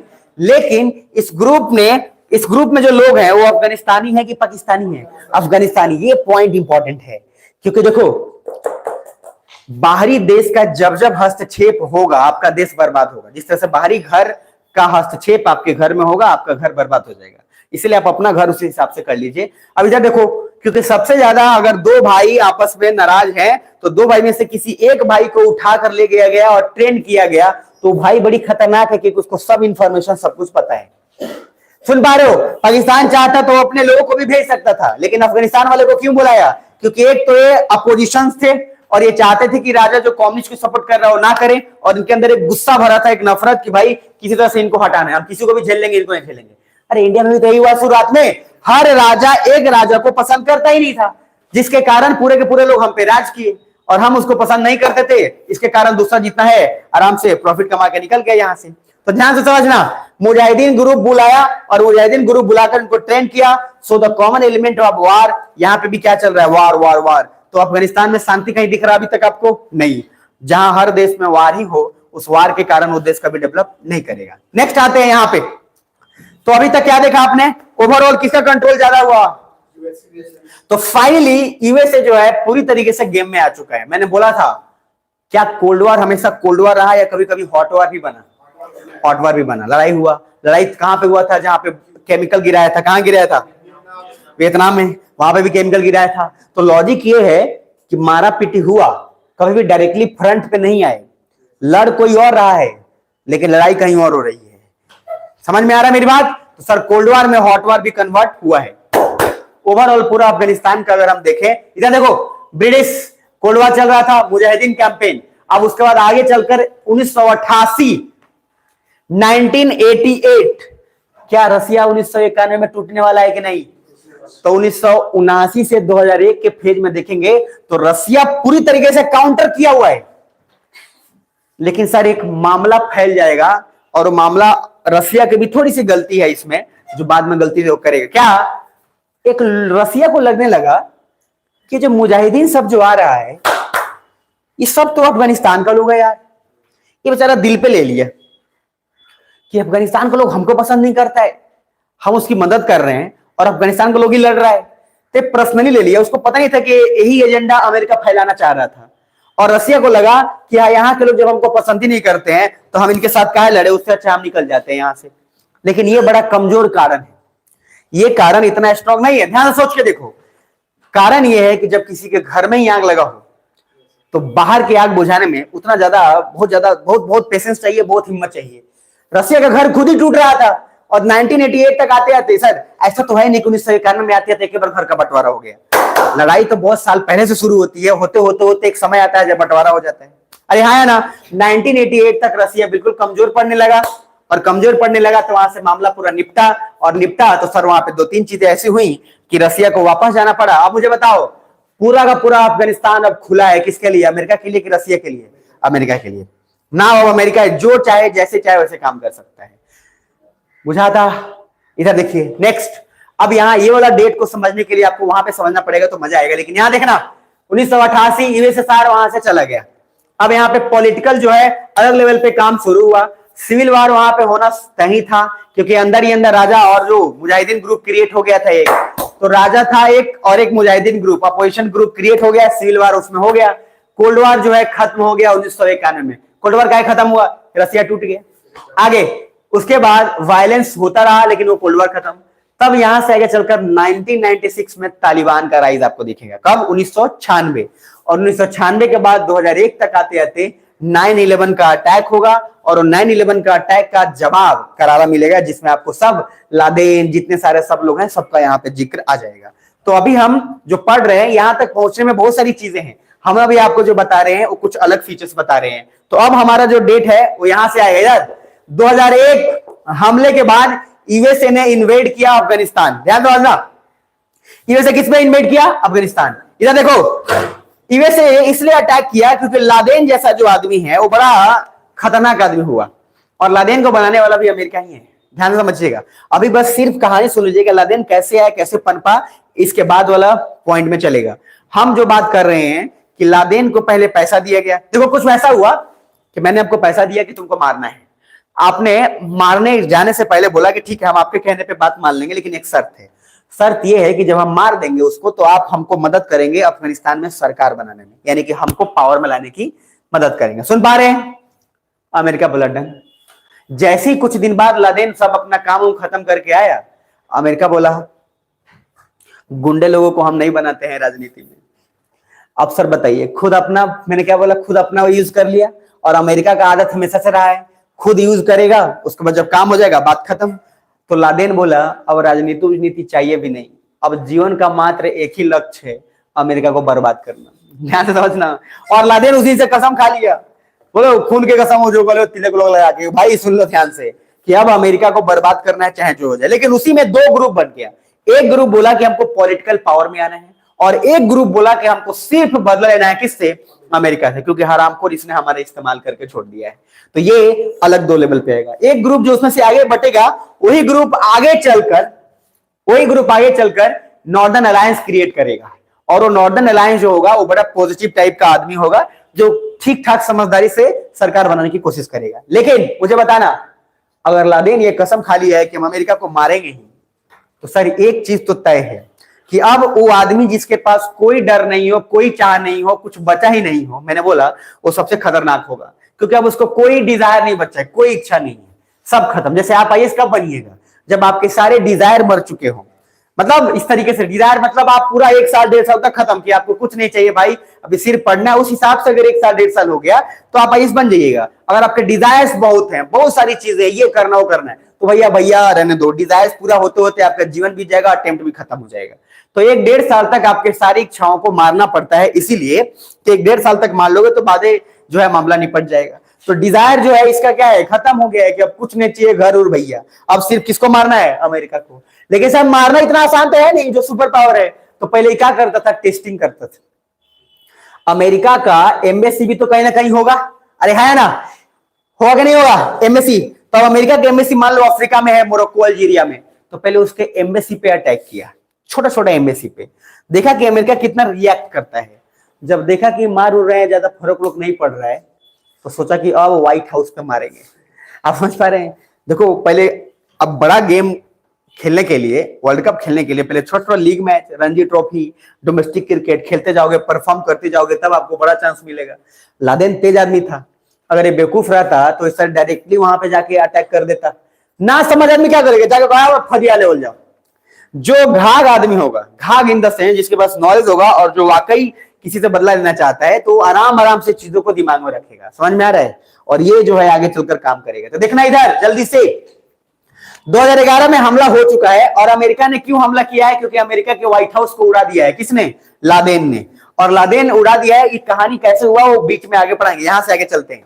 हमले के बाद यूएसए ने इन्वेड किया अफगानिस्तान पे, सुन पा रहे हैं? और अफगानिस्तान पे अटैक किया और पाकिस्तान को बोला कि लादेन को खत्म करना है, तुम लादेन को किसी भी तरीके से ग्राउंड का रिपोर्टिंग हमको देते रहोगे, हम ऊपर जो भी है फ्लाइट से और ऊपर का जो भी ड्रोन कैमरा और सारा चीज से हम उसको कवर अप करते रहेंगे। बेचारा लादेन अकेला फंस जाएगा। ये जो इतिहास में आता है कि लादेन को घर में अरे इसलिए मारा क्योंकि लादेन के पास उसका तो ऑप्शन नहीं बचा था। और अमेरिका उधर क्या बोलता है? पाकिस्तान ने हमारा कोई मदद नहीं किया है, बल्कि पाकिस्तान ने हमारे विरोध काम किया और लादेन को शरण दिया है। गधा है वो, पूरे वर्ल्ड को गधा बनाता है। वो पाकिस्तान को खुद ही ऑर्डर दिया था कि तुम नजर रखोगे ग्राउंड लेवल पे, हम नजर रखेंगे ऊपर से। सुन पा रहे हो? तो ओवरऑल इधर 2001 के बाद यूएसए ने बोला, हमले के बाद USA invaded Afghanistan, did remove Taliban and USA said कि वो अफगानिस्तान में डेमोक्रेसी लाएगा। इधर देखना, 2001 के बाद अमेरिका ने बोला कि तालिबान हो गया है अब खत्म। और तालिबान जब हो गया है खत्म तो दो चीजें होंगी। सबसे पहला क्या होगा? फर्स्ट ये होगा कि अब यहां पे हम लाएंगे डेमोक्रेसी। क्या लाएंगे? और डेमोक्रेसी का पहला नियम क्या है? इलेक्शन। तो क्या बोला? इलेक्शन लाएंगे। और इलेक्शन कैसे? लोग को लाइन में खड़ा करा दिया, चलो वोट दो। लोग को पता नहीं क्या कर रहा है, चलो वोट देना है। अब लोग को खुद नहीं पता है कि ना कैंडिडेट कौन है, क्या है, नहीं है। उसमें एक नाम आएगा, हामिद करजाई। नाम दिख रहा है? ये हामिद करजाई जो है, ये बड़ा भयंकर आदमी है। ये इलीगल माइग्रेंट बन के इंडिया में आया था, दिल्ली यूनिवर्सिटी में पढ़ के गया हुआ है। तो हामिद करजाई जो है, क्या हुआ है ध्यान समझना, 2003 में इलेक्शन हुआ और हामिद करजाई जीत गया। कौन जीत गया? अब सबको लगा कि हामिद करजाई जीत गए, हामिद करजाई जीत गए, क्या होगा? ये जाके कह रहा है हम ही आपके राष्ट्रपति हैं। लोग कह रहे हैं हम आपको वोट दिए थे। लोग को पता नहीं किसको वोट दिए हैं। और अमेरिका सर अपना काम करने के बाद, अमेरिका का काम क्या था? लादेन को मारना कि वहां डेमोक्रेसी लाना? लादेन को मारना, मार चुका था, उसको कोई जरूरत नहीं था अफगानिस्तान का। तो सर बोल रहा है हम डेमोक्रेसी लाएंगे। ये डेमोक्रेसी लाएगा हरामखोर जो जाकर दूसरे का डेमोक्रेसी खराब कर रहा है। और यहाँ पे जबरदस्ती लोग से वोट करवाया गया। लोग को कुछ भी अता पता नहीं है। अरे आज तक अफगानिस्तान में क्या था? राजा था, मुनार्की था, राजा का शासन चलता था। पहली बार वहां पे वोट करवाया गया। लोग को कैंडिडेट के बारे में कोई आइडिया नहीं है। अच्छा, हामिद करजाई जब जीत गया तो हामिद करजाई को पता चला अच्छा हम जीत गए। इसको भी पता चला अच्छा हम जीत गए। इसको खुद ही नहीं पता था कि क्या करना है। इधर देखो, तो हामिद करजाई से जब पूछा गया कि आप अफगानिस्तान के लोगों के लिए क्या वो करेंगे, तो कह रहे हमको क्या पता क्या करेंगे। लेकिन सर अमेरिका ने इंडिया को बोला था 2001 में और 2003 के बाद कि हम अफगानिस्तान में ला रहे हैं डेमोक्रेसी। क्या ला रहे हैं? डेमोक्रेसी। आप देख लीजिए आप क्या क्या मदद कर सकते हैं। और उस समय अटल बिहारी वाजपेयी भी थे, ध्यान से समझना। और अटल बिहारी वाजपेयी भी ठीक ठाक लेवल पे उस समय उनका मुकाम हासिल हो गया था 2003 के आसपास। तो अटल जी जो बोले कि ठीक है, और भी लोग बोले कि हाँ आपको सपोर्ट करना चाहिए। और सर पाकिस्तान में सबसे ज्यादा किसी इज्जत अगर किसी प्राइम मिनिस्टर का है तो अटल बिहारी वाजपेयी। पाकिस्तान में अटल बिहारी वाजपेयी को बहुत माना जाता है, बहुत ज्यादा। मतलब जो होता है ना नेक्स्ट लेवल का प्यार, वही प्यार है वहां पे। किसके लिए? अटल बिहारी वाजपेयी के लिए। और उन्होंने काम भी बहुत ऐसे ऐसे काम किए हैं कि अटल बिहारी वाजपेयी को पूजा जाता है। लेकिन इंटरेस्टिंग बात यह है, ध्यान से समझना, इंडिया बोला कि ठीक है, पूछा कि हमको क्या करना है बताओ। हामिद करजाई को खुद ही पता नहीं था कि क्या। इंडिया आया अफगानिस्तान में अमेरिका के कहने पे, बोला कि ठीक है हम भी पैसा लेके आ रहे हैं, मदद करेंगे, हम भी जरूरत है उसको। तो देखा क्या, इंडिया घूम के हामिद करजाई से पूछा कि क्या करना है। तो हामिद करजाई बोला देख भाई हमको खुद नहीं पता है क्या करना है, तुमको जो करना है करो, जो तुमको उसके बाद जरूरत पड़ेगा हमसे साइन करवा लेना, बात खत्म। तो इंडिया बोला ठीक है, इसको ऐसा भी पता नहीं है। तो पूरा घूमना शुरू किया तो देखा कि यहाँ के लोगों का हाल बड़ा बेहाल है। तो यहाँ देखा कि यहाँ पे लोग भूखे नंगे बहुत ज्यादा है इंडिया की तरह। तो सर इसको आंसू आ गया, ऐसे भी इंडिया को बोला कि ठीक है मदद करेंगे हम। तो बहुत सारे लोग चूंकि वार में घायल हो चुके थे, काफी ज्यादा लोग। इधर देखना, एक वर्ड है यहाँ पे कॉन्सुलेट्स। क्या दिख रहा है आपको? भैया जाग जाओ, बोलने में एनर्जी ज्यादा नहीं जाता है। कॉन्सुलेट्स मतलब क्या होता है समझ लो। एम्बेसी जानते क्या होता है? एम्बेसी होता है कि किसी भी देश का एम्बेसी जब किसी दूसरे देश में होगा तो वहां के हमेशा राजधानी में होगा, हमेशा कैपिटल में, नियम है। जैसे अमेरिका के एम्बेसी इंडिया में होगा तो कहां होगा? दिल्ली का। कौन बोला बॉम्बे? कहां होगा? दिल्ली में, ठीक है। पता है ना कि भोपाल राजधानी है इंडिया का। ठीक है, कुछ लोग आगरा बोल रहे हैं। आगरा नाम सुनते ही ना अधिकतर लोग सर, रांची तो सुनते ही सब लोग का दिमाग है, रांची बोलते ही समझ में आ जाता है कि अच्छा ठीक ठीक जगह से आए हो तुम। समझ में आ रहा है? रांची और आगरा जो है दो बड़ा फेमस जगह, पता है ना आप लोगों को? बोला जोर से। दिलवाले फिल्म देखे हैं? पुराना वाला अजय देवगन और सुनील शेट्टी वाला। अरे वही तो रिंगटोन लगाते, जीता था जिसके लिए, वो इतना फेमस, इतना कैसे भूल जाते हैं। तो उसमें रांची और आगरा का हेल्प लिया गया अजय देवगन के लिए। हाँ समझ पा रहे हैं ना, दो जगह का, तो वही चीज फेमस है। अभी कृपया आप लोग जगह रहे, मजे करते रहे, ठीक है। तो देखिए इधर कॉन्सुलेट्स का मतलब ये है कि कोई भी देश का जो एम्बेसी होता है वो एक ही, अच्छा एम्बेसी एक होगा कि 10 को होगा? एक ही होगा, तो एक ही एम्बेसी होगा। लेकिन कॉन्सुलेट्स का फायदा ये है कि एम्बेसी का छोटा छोटा डिवीजन और भी जगह पे बनाया जा सकता है, उसका नाम होगा कॉन्सुलेट्स। जैसे कि इंडिया का एम्बेसी अफगानिस्तान में होगा तो कहां होगा? काबुल में होगा, क्योंकि अफगानिस्तान की राजधानी क्या है? काबुल। लेकिन इंडिया काबुल के अलावा 4 ऐसे जगह पे भी अपना एम्बेसी बनाने की कोशिश किया। उसको एम्बेसी नहीं बोलेंगे, क्या बोलेंगे? कॉन्सुलेट्स। वो तब बनाया जाता है जब उस देश के लोगों को जरूरत हो और मदद करने के लिए एक जगह पे सब लोग नहीं आ पा रहे हो। जैसे मान लो आपने सेंटर बनाया मोतिहारी और कोई आदमी है वो सहरसा का है, तो चलते चलते बिहार दर्शन हो ही जाएगा उसका। अब मान लो कोई दिल्ली रह रहा है और उसको बुला रहे हो कि भैया तुम आओ, और दिल्ली जो हमारा सेंटर बना पटना में बना है, तो मतलब दिक्कत तो होगा। अब आप अगर सेंटर कुछ वैसे जगह बनाए जहां पे सभी लोग आ जाएं तो काम आसान हो जाएगा। इधर देखो, लेकिन इसमें इंडिया का एक चालबाजी था। इंडिया ने जब देखा कि बहुत सारे ऐसे लोग हैं यहाँ पे जो इलाज कराने यूरोप जा रहे हैं। कहां जा रहे हैं? अब सर सोचो, अगर मैप पे आइडिया लगा के अफगानिस्तान से कहां जा रहे हैं? यूरोप। तो अगर अफगानिस्तान से यूरोप जा रहे हैं तो उनको ज्यादा पैसा लगेगा, फ्लाइट भी महंगा है, ध्यान से समझो। ये देखो अफगानिस्तान कहां? यहाँ है ना। तो अफगानिस्तान से यूरोप जा रहा है तो एक तो फ्लाइट महंगा, और क्या सबको इलाज करा पाएगा? क्या नहीं। तो सबको इलाज भी नहीं करा पाएंगे, फ्लाइट भी महंगा है, और मैंने कल ही बताया था कि गोरे कितने भी हों, कितने भी बराबर हो जाएं, वो हमेशा काले लोगों को भेदभाव करते ही करते हैं। सुन पा रहे हो? तो आप जिस देश में जा रहे हैं इलाज कराने, वहां आपकी बेइज्जती भी हो रही है। और अफगानिस का कल्चर अलग है, ये मुरेठा बांधना, पगड़ी, उनका डिफरेंट कल्चर है, हुलिया है, तो मजाक अलग बन रहा है। तो इंडिया सोचा यही चीज है जो हम मदद कर सकते हैं।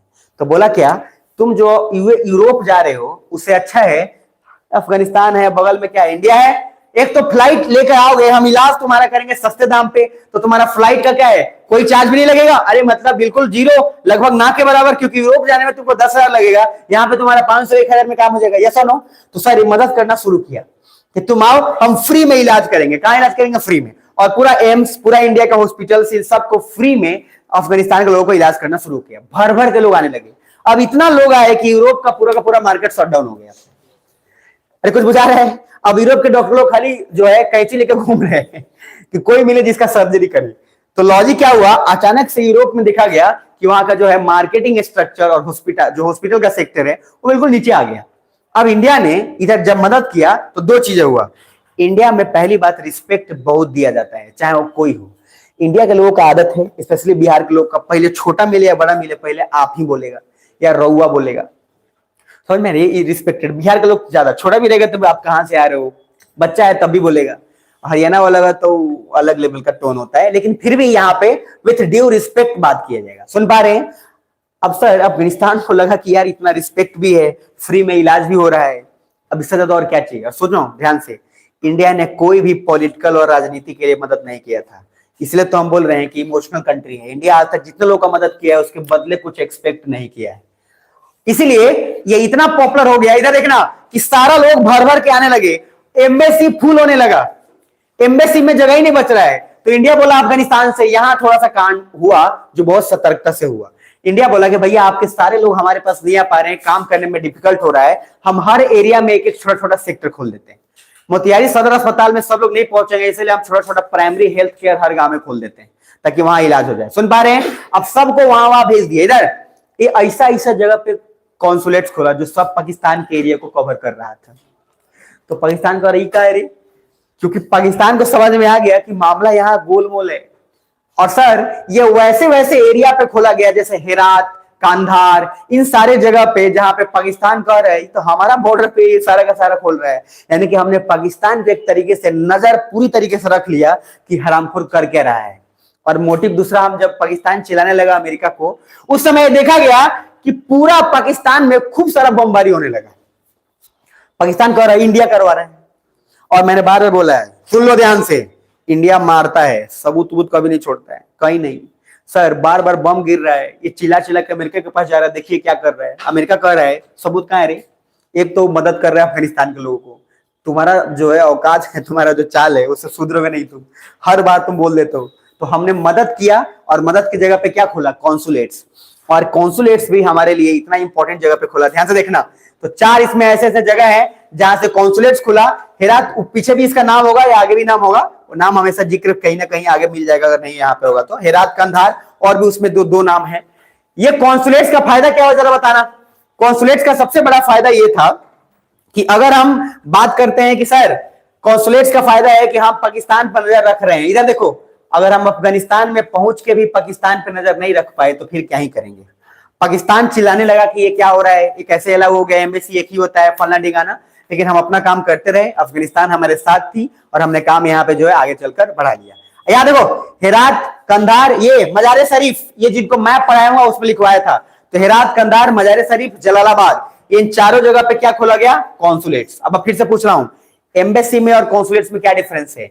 एम्बेसी हमेशा किसी देश के कैपिटल में होगा, कॉन्सुलेट्स जब खुलेगा तो उसका एक सब डिवीजन होगा और अलग अलग छोटे छोटे एरियाज में भी होगा। क्लियर है? तो कॉन्सुलेट्स खोला। वो आप ओवरऑल मुझे बताना, हम इंडिया वाले मदद किए यहां पे अफगानिस्तान को, तो क्या उसके बदले हम कुछ एक्सपेक्ट कर रहे थे क्या? नो। अफगानिस्तान का एक नाम है, इसको कहते हैं ग्रेवयार्ड ऑफ एम्पायर। जो ग्रेवयार्ड ऑफ एम्पायर, इसका सिंपल मीनिंग है, क्या बोलते हैं इसको? मतलब जो कब्रिस्तान वाला ऐसा है कि यहाँ पे सर जो भी गया है ना वो डूब गया है, जो भी कंट्री यहाँ लड़ाई करने गया है वो लगभग मर गया है या फिर जो है उसका सत्यानाशी लगभग हो गया है। देखो 1920 में आजाद ब्रिटिशर्स भी पंगा लिए थे, उनका भी कुछ नहीं हुआ, और भी बहुत सारे लोग यहाँ पे आए, खत्म हो गया। तो लॉजिक ये है, ये हमेशा से वार जोन रहा है, तो यहाँ पे जो भी जाता है उसमें फंस के चला जाता। नहीं, कुछ लोग कहते हैं भूतहा पेड़, अच्छा कुछ लोग दिमाग नहीं रहते हैं कि वो भूतहा घर है, कुछ जो भी काम खराब होगा तो कुछ लोग का शकल मनहूस हो जाता है। देखो हर गांव में एगो डाइन होता है जो मन बना दिया जाता है, वो होता नहीं है या होती नहीं है, दोनों। अच्छा डाइन, उसका मेल वर्जन क्या बोले, डायना बोल लेते हैं, तो मेल वर्जन जो है डायना है, समझ में आ रहा है, और जो उसका फीमेल वर्जन है वो अलग है। सुन पा रहे ध्यान से? हर गांव में एक होता है, और उस गांव में होता है, उसका मेन मकसद देखो क्या होता है, वो बार बार बोला जाता है कि जाते जाते, अच्छा कुछ खास किस्म की जातियां भी टारगेटेड होती हैं कि सर इसका शकल देख लेने से दिन खराब हो जाता है। कुछ खास किस्म के जानवर भी टारगेटेड होते हैं कि बिलाई रास्ता काट दिया है, अच्छा इंतजार करते रहता आदमी कि कौन पार कर जाएगी तो अब हम जाए। गजब हाल है भाई, आप सोच के देखो कितना भयंकर, ये कितना भयंकर डिस्क्रिमिनेशन है। अच्छा जो भी बीतना है उसी पे बीते, हम पे नहीं। आप समझिए कि पीछे आप इंतजार कर रहे हो, वो जो जा रहा है, अच्छा वो भी जाते जाते पीछे देखता है क्या है, रुक गए, वो अचानक से वो भी ऑब्जर्व करेगा कि रुक का गया, अभी तो ठीक ठाक चल रहा था, आप ऐसे ही सब देख रहे हैं, मुनिया इधर मुनिया रहे, जा ठीक हुआ।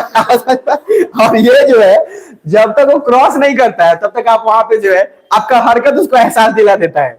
और जो समझ गया है, मान लो गांव लोग तो समझदार है ना, तीनों चीजें जो समझ गया है वो उतर के कहेगा हमको टॉयलेट लगा है, अब वो उधर चला गया, अब दोनों मिलके किसी तीसरे का इंतजार कर रहा है।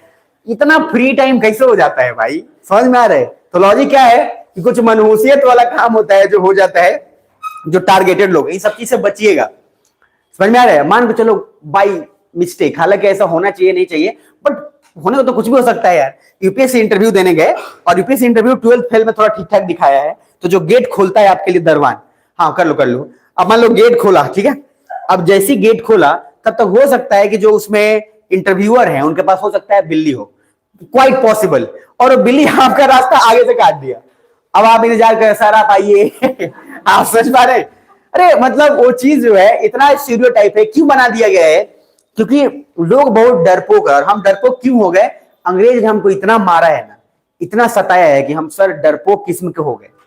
ये भी बहुत बड़ा कारण है, इसलिए इंडिया जो है वो थोड़ा सा डरपोक टाइप के लोग नॉर्मल ज्यादा हो गए, क्योंकि हमको बहुत उत्पीड़न किया गया ना, इसलिए हम नहीं चाहते हैं कि किसी से बोले, ऑलरेडी इतना शोषित हो चुके हैं कि हम क्या ही किसी से बोले, ये झलकता है जेनेटिक्स में। और इसलिए ब्रिटिशर्स के दो टाइप के लोग हैं, जो कुछ ब्रिटिशर्स बनना चाहते हैं, कुछ वैसे लोग हैं जो शायद चाहते हैं कि हम किसी तरीके से निकल कर और बोलकर जो है इन सब चीजों से बाहर निकले।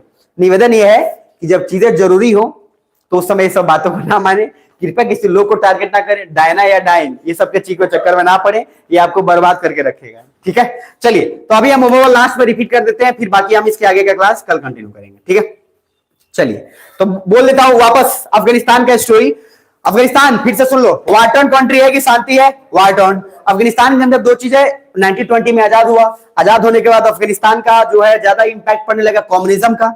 जब कम्युनिज्म का इफेक्ट पड़ने लगा तो अमेरिका ने गेम खेलना शुरू किया और वहां पे कुछ वैसे लोगों को किंग के खिलाफ खड़ा कर दिया जो ये बोलने लगे कि सर कम्युनिस्ट कैसे है, कम्युनिस्ट हमको नहीं चाहिए, कम्युनिस्ट भगवान पे भरोसा नहीं करते हैं, हम इस्लामिस्ट कंट्री हैं, हम मुसलमान देश हैं, तो हमारा मुस्लिम यहाँ नहीं चाहिए। ये सब फालतू की बकवास करके काम कर लिया, लेकिन फिर भी दो ग्रुप बन गया। फिर बाद में जब देखा कि लड़ाई हो रहा है, नहीं मान रहा है, तो अफगानिस्तान के लोगों को बुलाया गया और एक ग्रुप बनाया गया जिसका नाम था मुजाहिदीन। सुन पा रहे हैं? उसको ट्रेंड किया गया और वापस लड़ने के लिए भेज दिया गया। लड़ाई तब कमजोर हो गया जब 1988 में रसिया चला गया अफगानिस्तान से। और देखो यहाँ अफगानिस्तान से रसिया भी चला गया, अमेरिका उधर पार्ट वो भी अभी फाइनली वो भी चला गया, उसके पहले ब्रिटिशर्स भी चला गया, इसलिए उसको ग्रेवयार्ड ऑफ एम्पायर बोलते हैं कि जो है यहाँ जो गया है उसका कब्र खुदा के ही बाहर निकला है वो। तो लॉजिक क्या है? उसके बाद आगे बढ़ते चले गए कारवा, तो आगे बढ़ेगा तो उसमें दो चीज होगा कि सर 2001-2003 तक अमेरिका जो है जब मार देगा लादेन को, और मार देगा लादेन को तो उसके बाद इलेक्शन करवाएगा डेमोक्रेसी लाने के लिए, जबरदस्ती का इलेक्शन होगा। लोगों को पता नहीं है, एक नाम जरूर याद रखना, हामिद करजाई, ये भूलना मत, ये बहुत काम का चीज है।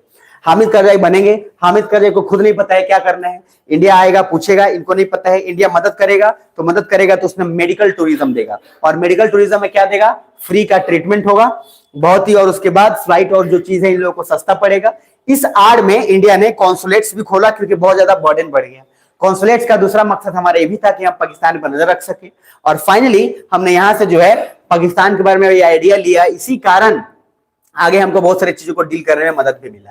यहां तक क्लियर है? तो 2003 तक ये काम हुआ, और मैंने बोला 4 जगह नाम रिपीट कर देना जरूर है, हेरात, कंधार, दूसरा जलालाबाद और मजार शरीफ। ये 4 जगह ऐसे हैं जो बहुत ही इंपॉर्टेंट है जहां पे कॉन्सुलेट्स खोला गया। नेक्स्ट पॉइंट देखना, सो इंडिया इधर ओपन इट्स कॉन्सुलेट्स इन हेरात, कंधार, मजार शरीफ, जलालाबाद। सो वर्क जो है, जो बहुत दबाव बढ़ गया था वो थोड़ा रिलीज हुआ। आगे नेक्स्ट 2006-07 में पाकिस्तान स्टार्टेड सेइंग कि कॉन्सुलेट्स पाकिस्तान के बॉर्डर के क्लोज है and India had a spy on us, बोला कि इंडिया हमारे पे नजर रख रहा है।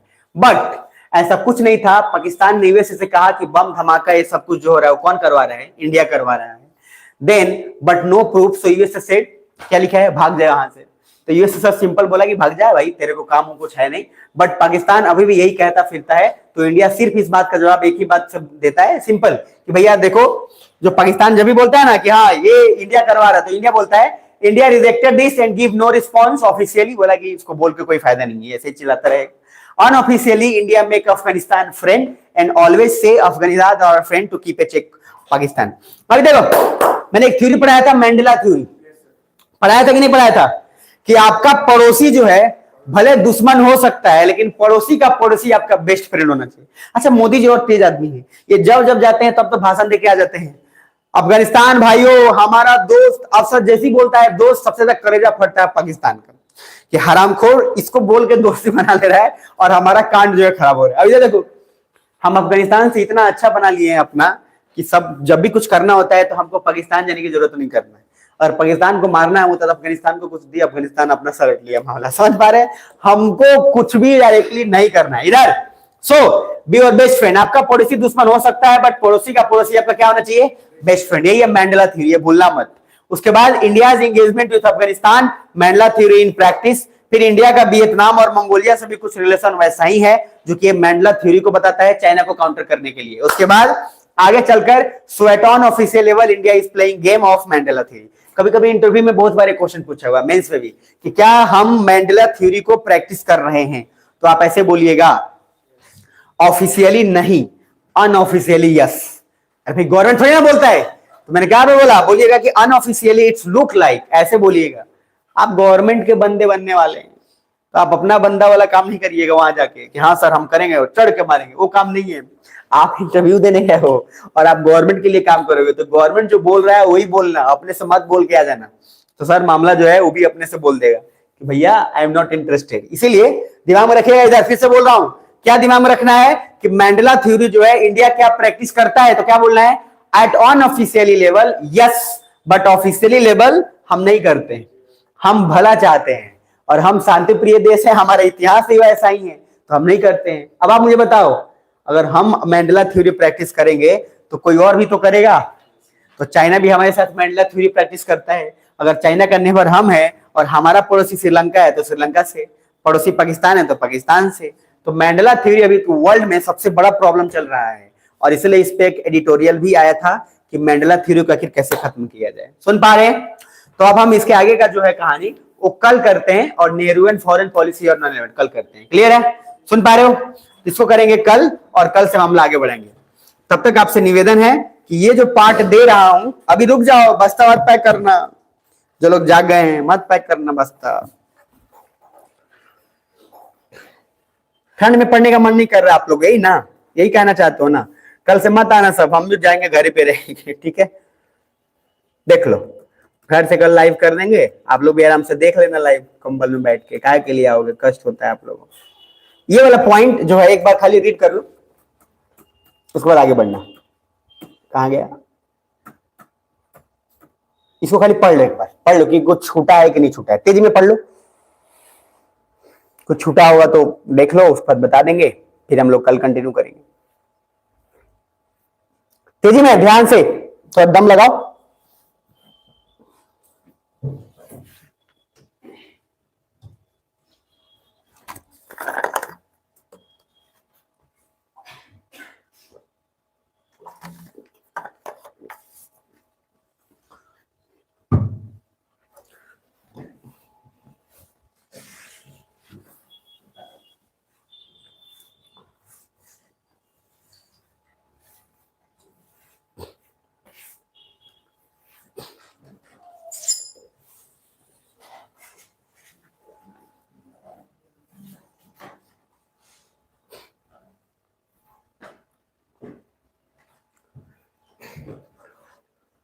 हो गया? भगाऊं?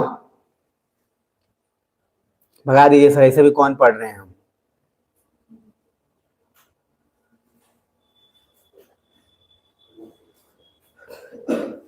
चलो तो मैं ओवरऑल पूरा स्लाइड एक बार बताते जाता हूं, फटाफट देखते चले जाओ। अब जरा एक बार देख लो, सब अलर्ट हो जाओ प्लीज, 2 मिनट अलर्ट हो जाओ एकदम फास्ट से, और देखते हैं कि क्या कुछ है कि नहीं है। ऊपर का हेडिंग देखना, खाली आपका ध्यान होना चाहिए उस पे, डायस्पोरा वाले पार्ट पे, ठीक है? कि ऊपर का हेडिंग देखना, टाइमलाइन है, बाइपोलर यूनिपोलर सारा कुछ क्लियर है। देख लो एक बार फटाक से, एक बार जब बोले टाइमलाइन तो पूरा world war 1, unipolar, bipolar, multipolar, uncertainty बढ़ गया, घट गया, किस समय सारा कुछ चल जाना चाहिए। तेजी में नेक्स्ट, डायस्पोरा मिनिमम 2 जनरेशन होने चाहिए, क्लियर है? है ना?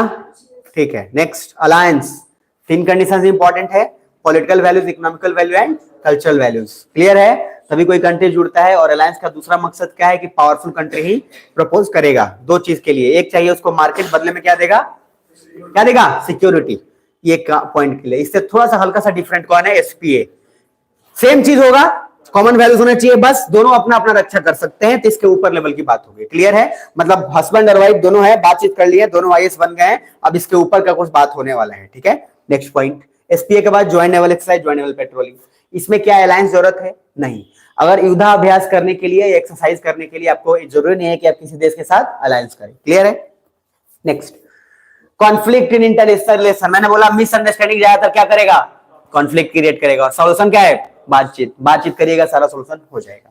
Next point, civil war, war and civil war. War जब भी होगा तो जब कोई अटैक करेगा सोवरेनिटी पे तो आपके पास राइट है कि आप उसका जवाबदेही करें, क्या सुन पा रहे हैं? और सिविल वार जब आपके घर में किसी पॉलिटिकल ग्रुप्स, रिलीजियस ग्रुप्स या किसी भी कम्युनिटी के बीच में लड़ाई हो तो क्या होगा? Civil war. नेक्स्ट आगे, बैलेंस ऑफ पावर थ्योरी, 4 में से एक पावरफुल हो गया तो हम उसको कोप अप करने के लिए, बैलेंस करने के लिए अलायंस बनाते हैं ताकि वो पावर का संतुलन बना रहे, दैट इज कॉल्ड शक्ति का संतुलन। Next, imperialism, colonialism, neo colonialism. अभी हम कौन से दुनिया में रह रहे हैं? नियो कॉलोनियलिज्म में। इनडायरेक्टली हम भी आज कॉलोनियलिज्म के शिकार हैं। नेक्स्ट उसके बाद बढ़ते हैं क्या? Armament and डिसआर्मामेंट। आर्मामेंट मतलब होता है हथियारों की संख्या बढ़ाना, डिसआर्मामेंट मतलब हथियारों की संख्या घटाना। प्रैक्टिकली कभी भी पॉसिबल नहीं होगा। इसमें दो तरीके का आम में बताया था, एक टेंजिबल और दूसरा क्या? इनटेंजिबल। टेंजिबल में फिजिकल प्लस न्यूक्लियर वाला पार्ट चलेगा, इनटेंजिबल में साइबर वार जो है, न्यूक्लियर वारफेयर, बायोलॉजिकल वारफेयर चलेगा। तो सर इंडिया का स्टैंड क्लियर है कि जब सारा कंट्री अगर डिसआर्मामेंट कर दे तो हम भी डिसआर्मामेंट कर देंगे। हम नहीं कर पाएंगे इसलिए, क्यों? क्योंकि हमारा पड़ोसी बहुत। Next, geopolitics. दो टाइप का इंपॉर्टेंट है, एक लोकेशन, दूसरा क्या? रिसोर्स। तो जियोपॉलिटिकली लोकेशन वाइज इंपॉर्टेंट हमारे लिए ईरान हुआ, क्योंकि लोकेशन जैसा है उसके लिए अफगानिस्तान जाने के लिए जरूरी है हमें। सऊदी अरबिया हमें रिसोर्स देता है, ऑयल एंड सब कुछ, तो इंपॉर्टेंट है। नेक्स्ट है पैरा डिप्लोमेसी। याद है, जब कोई देश डायरेक्टली बात नहीं करके उसका राज बात करे और बदले में उसका साइन और फैसला हो जाए, para diplomacy. Economic dominance and dumping. याद है, चाइना जानबूझ के अपना ओवर प्रोडक्शन वाला चीज को किसी कंट्री में ले आकर सस्ते दाम में बेचता है और वहां का पूरा मार्केट खत्म कर देता है। जैसे अगर कपड़े का व्यापार इंडिया में है तो चाइना बहुत सस्ता कपड़ा ले आया और इतना सस्ता में बेचा कि वहां का जो मैन्युफैक्चरर है इंडिया का पूरा बर्बाद हो गया। क्या सुन पा रहे हैं? और ये डंपिंग हर देश में करता है। कौन करता है? चाइना। और बीआरआई पॉलिसी यहीं से लाया है, जिसका अपोज इंडिया हमेशा करता रहता है, क्योंकि बीआरआई पॉलिसी जो है वो एक तरह से चाइना का खतरनाक चीज है, क्योंकि वो टैक्स भी बचा लेता है और प्रॉफिट भी कमा लेता है। तो इंडिया बोलता है अगर सेवा कल्याण करना है तो आप टैक्स जो है दो, कंट्री को टैक्स ज्यादा बढ़ा के दो, मदद करना चाहते हो तो, लेकिन टैक्स भी बचाता है और बिजनेस भी कर लेता है। दूसरा है हाइफनेशन, डीहाइफनेशन। बोलने की जरूरत है क्या? नो। इंडो पाक पहले होता था, अब क्या है? इंडिया एंड पाकिस्तान, क्योंकि फर्क नहीं पड़ता कि इंडिया अगर बिजनेस करता है अमेरिका के साथ तो पाकिस्तान रोएगा कि हंसेगा। Next, policy of strategic depth. ये बोला था ना गहराई वाला, कि सर एक कंट्री है जो दूसरे कंट्री का कंट्रोल इस तरीके से करता है ताकि वो किसी तीसरे के साथ इन्वॉल्व ना हो, क्योंकि वो नहीं चाहता कि उसके साथ उसका इन्वॉल्वमेंट हो। जैसे पाकिस्तान, वो इधर पाकिस्तान अफगानिस्तान को ऐसे कंट्रोल करना चाहता है ताकि अफगानिस्तान किससे ना जुड़ सके? इंडिया से नहीं जुड़ सके। इसको बोलते हैं स्ट्रेटेजिक डेप्थ, लेकिन इसको करने से कुछ होता नहीं है और ज्यादा रिलेशन आगे बढ़ गया। नेक्स्ट है न्यूक्लियर फ्यूल साइकिल। याद है, तीन तो बताया था मैंने। सबसे पहला civilian grade, medical grade and कौन सा? Military grade. ये तीनों पार्ट आपको बताया था। 3 से 5%, 20%। जो भी आदमी सिविलियन ग्रेड बनाएगा वो मिलिट्री ग्रेड तक पहुंचने की कोशिश जरूर करेगा। नेक्स्ट पॉइंट है, दो पावर थे। सुप्रीम पावर मैंने बोला atom for piece initiative, IAEA बना गया कि इसके बाद से कोई और नहीं बना पाए न्यूक्लियर फ्यूल साइकिल। उसके लिए इंटरनेशनल एटॉमिक एनर्जी एजेंसी बनाया गया, जो कि यूएसए के द्वारा बनाया गया, और उसने बोला कि सिविल वार के लिए हम सबको सीक्रेट। यूएसए ने क्या बोला था? पूरे विश्व में शांति लाएंगे और सबको एटम बम बनाना सिखाएंगे। ये शांति लाने का तरीका यूएसए सिखाया था। उसको इनसिक्योरिटी था कि वर्ल्ड वॉर 2 के बाद सारा कंट्री रशिया के साथ चला जाएगा, इसलिए उसने ऐसा कांड किया। आगे चलकर आप देखेंगे पीसफुल न्यूक्लियर एक्सप्लोजन। तो पीसफुल न्यूक्लियर एक्सप्लोजन का सिंपल मीनिंग होता है कि कम तीव्रता वाले, जैसे आपको सुरंग खोदना है या फिर आपको पहाड़ या सब एरिया में रास्ता बनाना है तो पीसफुल न्यूक्लियर एक्सप्लोजन करेंगे। दूसरा है न्यूक्लियर वेपन टेस्ट। मैंने बोला ये हाई फ्रीक्वेंसी वाला होता है जो हम टेस्ट करते हैं। एक बार टेस्ट करने के बाद हम लोग सुपर कंप्यूटर से आइडिया लगा लेते हैं कि हम लोग इसके आगे कभी कम या ज्यादा कर सकते हैं। दूसरी साइड का सिद्धांत बताया था आपको, क्या बोला था? कि राइजिंग पावर जब भी बढ़ेगा तो एस्टेब्लिश पावर को इनसिक्योरिटी हो जाएगी। अब इसके हम आगे बढ़ते हैं। इकोनॉमी, मेडाइबल एरा वाला याद है? तो यूरोप का राजनीति चर्च सबसे ज्यादा कंट्रोल करता था। देखो जो लोग नहीं पढ़े हो पूरा रिवीजन हो जाएगा, इससे ज्यादा कुछ नहीं होने है, कभी मिलेगा भी नहीं, आप कितना भी चिल्लाते रहो। तो sir economy of Europe medieval era की बात करते हैं तो चर्च का कंट्रोल ज्यादा था। फाइनली चर्च हटेगा 1453 में, फॉल ऑफ कॉन्स्टेंटिनोपल का घटना। सुन पा रहे ध्यान से? अगर हम इसको एक पेज से समझे तो एक पेज यहाँ पे है जिससे आप पूरा का पूरा एक बार में आइडिया लगा सकते हैं। ये यहाँ पे सुन पा रहे ध्यान से? तो 1453 से 1907, तो sir fall of Constantinople, geographical discovery. लोग को लगा चर्च झूठ क्यों बोल रहा है। क्या सुन पा रहे हैं? आगे बढ़ते चलेंगे। उसके बाद Renaissance, civil war, peace of Westphalia. याद है 1648, रिलीजन अलग पॉलिटिक्स अलग से, वहां पर उसके बाद separation of religion politics, absolute monarch, उसके बाद राइज ऑफ नेशंस। आगे बढ़ते बढ़ते हम चलेंगे और यहां तक सर फिर है फाइनली कि सर जब देखेंगे कि जर्मनी का बनना टर्निंग पॉइंट है, हाँ या ना? और जर्मनी का बनना उसके लिए 1870, 1879, 82, 93, 1904, 1905, 6, 7। फाइनली 1907 में दो ग्रुप है। एक है कौन कौन है? ब्रिटेन, फ्रांस और कौन? रसिया। और एक और उसके साथ बाद में कौन आएगा? यूएसए। और वो जो ग्रुप है कौन कौन है? जर्मनी, ऑस्ट्रिया, हंगरी और कौन है? इटली। और इटली को क्या चाहिए था? लीबिया। और जापान को क्या चाहिए? मंचूरिया। मिला क्या? नेक्स्ट, इसलिए धोखाबाजी का कुछ नहीं होता है, बुझाया? जो दुनिया में धोखाबाज है उसको कुछ नहीं मिलता है। इन्हें नहीं करा जाए, इन्हें सुने ना, घर का डैश कहीं का नहीं रहता है, या धोबी का डैश कहीं नहीं रहता है। सुने? चलिए आगे आते हैं ऑस्ट्रिया हंगरी और उसके बाद नेक्स्ट। तो सर ऑस्ट्रिया हंगरी बाल्कन्स, ये जो है लड़ाई क्यों हुआ? क्योंकि बाल्कन्स कंट्री पे कब्जा किसका था? रसिया का। और सर जब ऑस्ट्रिया हंगरी ने अटैक किया ये सब कुछ बता चुका हूं। तब अटैक करने के बाद मदद करने इधर से आएगा जर्मनी, और जब जर्मनी आएगा तो उधर से ब्रिटेन, फ्रांस, सारा का सारा लोग आ जाएंगे। वर्ल्ड वॉर 1 होगा। वर्ल्ड वॉर 1 का वर्ल्ड वॉर 2 किससे होगा ये पहले से पता था। ट्रीटी ऑफ वर्सलिस ही ऐसा हुआ था जिसमें जर्मनी को बर्बाद किया गया था। बेइज्जती किसका इसका हुआ था, जापान और इटली। टाइबर लगा कर गया था कि आज मिलेगा 3 गो आइलैंड मिलेगा, 3 गो क्या छोड़ो कुछ नहीं मिला। फिर फाइनली आगे बढ़ के हम चलेंगे तो वर्ल्ड वॉर 1 के बाद कोल्ड वॉर शुरू हो जाएगा, और कोल्ड वॉर शुरू में आपको वहां की कहानी अच्छे से पता है कि नाटो का बनाना ये क्यों हुआ, क्योंकि रसिया कोल्ड वॉर में डोमिनेट कर रहा था कि अमेरिका, रसिया। उसको काउंटर करने के लिए अमेरिका ने नाटो बनाया 1949 में, और 1949 में क्यों बनाया, क्योंकि चाइना 1949 में ही आजाद हुआ, बताया था आपको। सिविल वार खत्म हुआ, अब सर अमेरिका को और डर हो गया कि ये वो पहले कम था कि अब एक और आ गया भयंकर, तो 1949 में नाटो बनाया, सेंटो ये सारा कुछ उसके अंदर बना लिया। क्लियर है, अटैक काउंटर अटैक करने के लिए। फाइनली फिर इसके बाद डोमिनो इफेक्ट। डोमिनो इफेक्ट जानते हैं आप, एक कंट्री अगर क्या है कम्युनिस्ट है तो दूसरे कंट्री को भी कम्युनिस्ट बनाने की कोशिश करेगा। अब उसके बाद हम लोग आगे बढ़ते चले जाएंगे। तो सर उसके बाद हमने चाइना की स्टोरी पढ़ा। पहले कौन सा था, मिंग की किंग, मिंग के बाद कौन है, किंग। फिर ब्रिटिशर्स आए तो वहां पे 2 पार्टी बनेगा, KMT and CPC. Finally CPC जीत जाएगा। सीपीसी के जीतने के बाद 2 चीजें होंगी। सीपीसी चूंकि हमेशा जो है कम्युनिज्म पे भरोसा करता था, तो रसिया सपोर्ट करेगा कि उसको यूएसए सपोर्ट करेगा, रसिया ने सीपीसी को सपोर्ट किया, केएमटी यूएसए के द्वारा सपोर्ट हुआ। फाइनली सीपीसी पावर में आया। सीपीसी पावर में आया तो मामला जो है फिर से दिखा कि रसिया जो है डोमिनेट हो गया। आगे वियतनाम की स्टोरी पता है, वियतनाम का फ्रांस कंट्रोल में था, रसिया मदद करने आया, लेकिन फ्रांस जब यहां से गया, भाग गया, तो वियतनाम को 2 पार्ट में डिवाइड किया। कौन कौन, नॉर्थ और साउथ वियतनाम। नॉर्थ वियतनाम के लीडर हो ची मिन, जो कि बहुत इंपॉर्टेंट है, साउथ वियतनाम का पीपल नहीं सपोर्ट करते थे।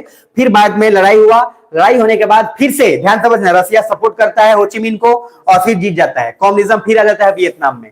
1975 तक आते हैं वियतनाम फिर से यूनिफाई हो जाता है। सुन पा रहे हो, यानी कि वियतनाम एक साथ हो गया। अब फाइनली उसके बाद देखने को मिलेगा आपको कि 1991 के बाद जब रसिया टूट जाता है तो वियतनाम थोड़ा सा यूएसए के गोद में चला जाता है एक तरीके से। उसके बाद फिर इधर फाइनली आते हैं आगे, तो टूटेगा जो उसका यहाँ डिटेल दिया हुआ है। उसके बाद हम आते हैं इंपॉर्टेंस ऑफ पास्ट, जो कि हमने आज पढ़ाया कि पास्ट का क्या इंपॉर्टेंस होता है। उसमें हम आपने बताया कि प्रेजेंट और फ्यूचर में किसी से रिलेशन बनाने के लिए बहुत इंपॉर्टेंट है। Hanuman ji was the first diplomat, नीति सार ऑफ कमांड की आपको क्लियर है पता।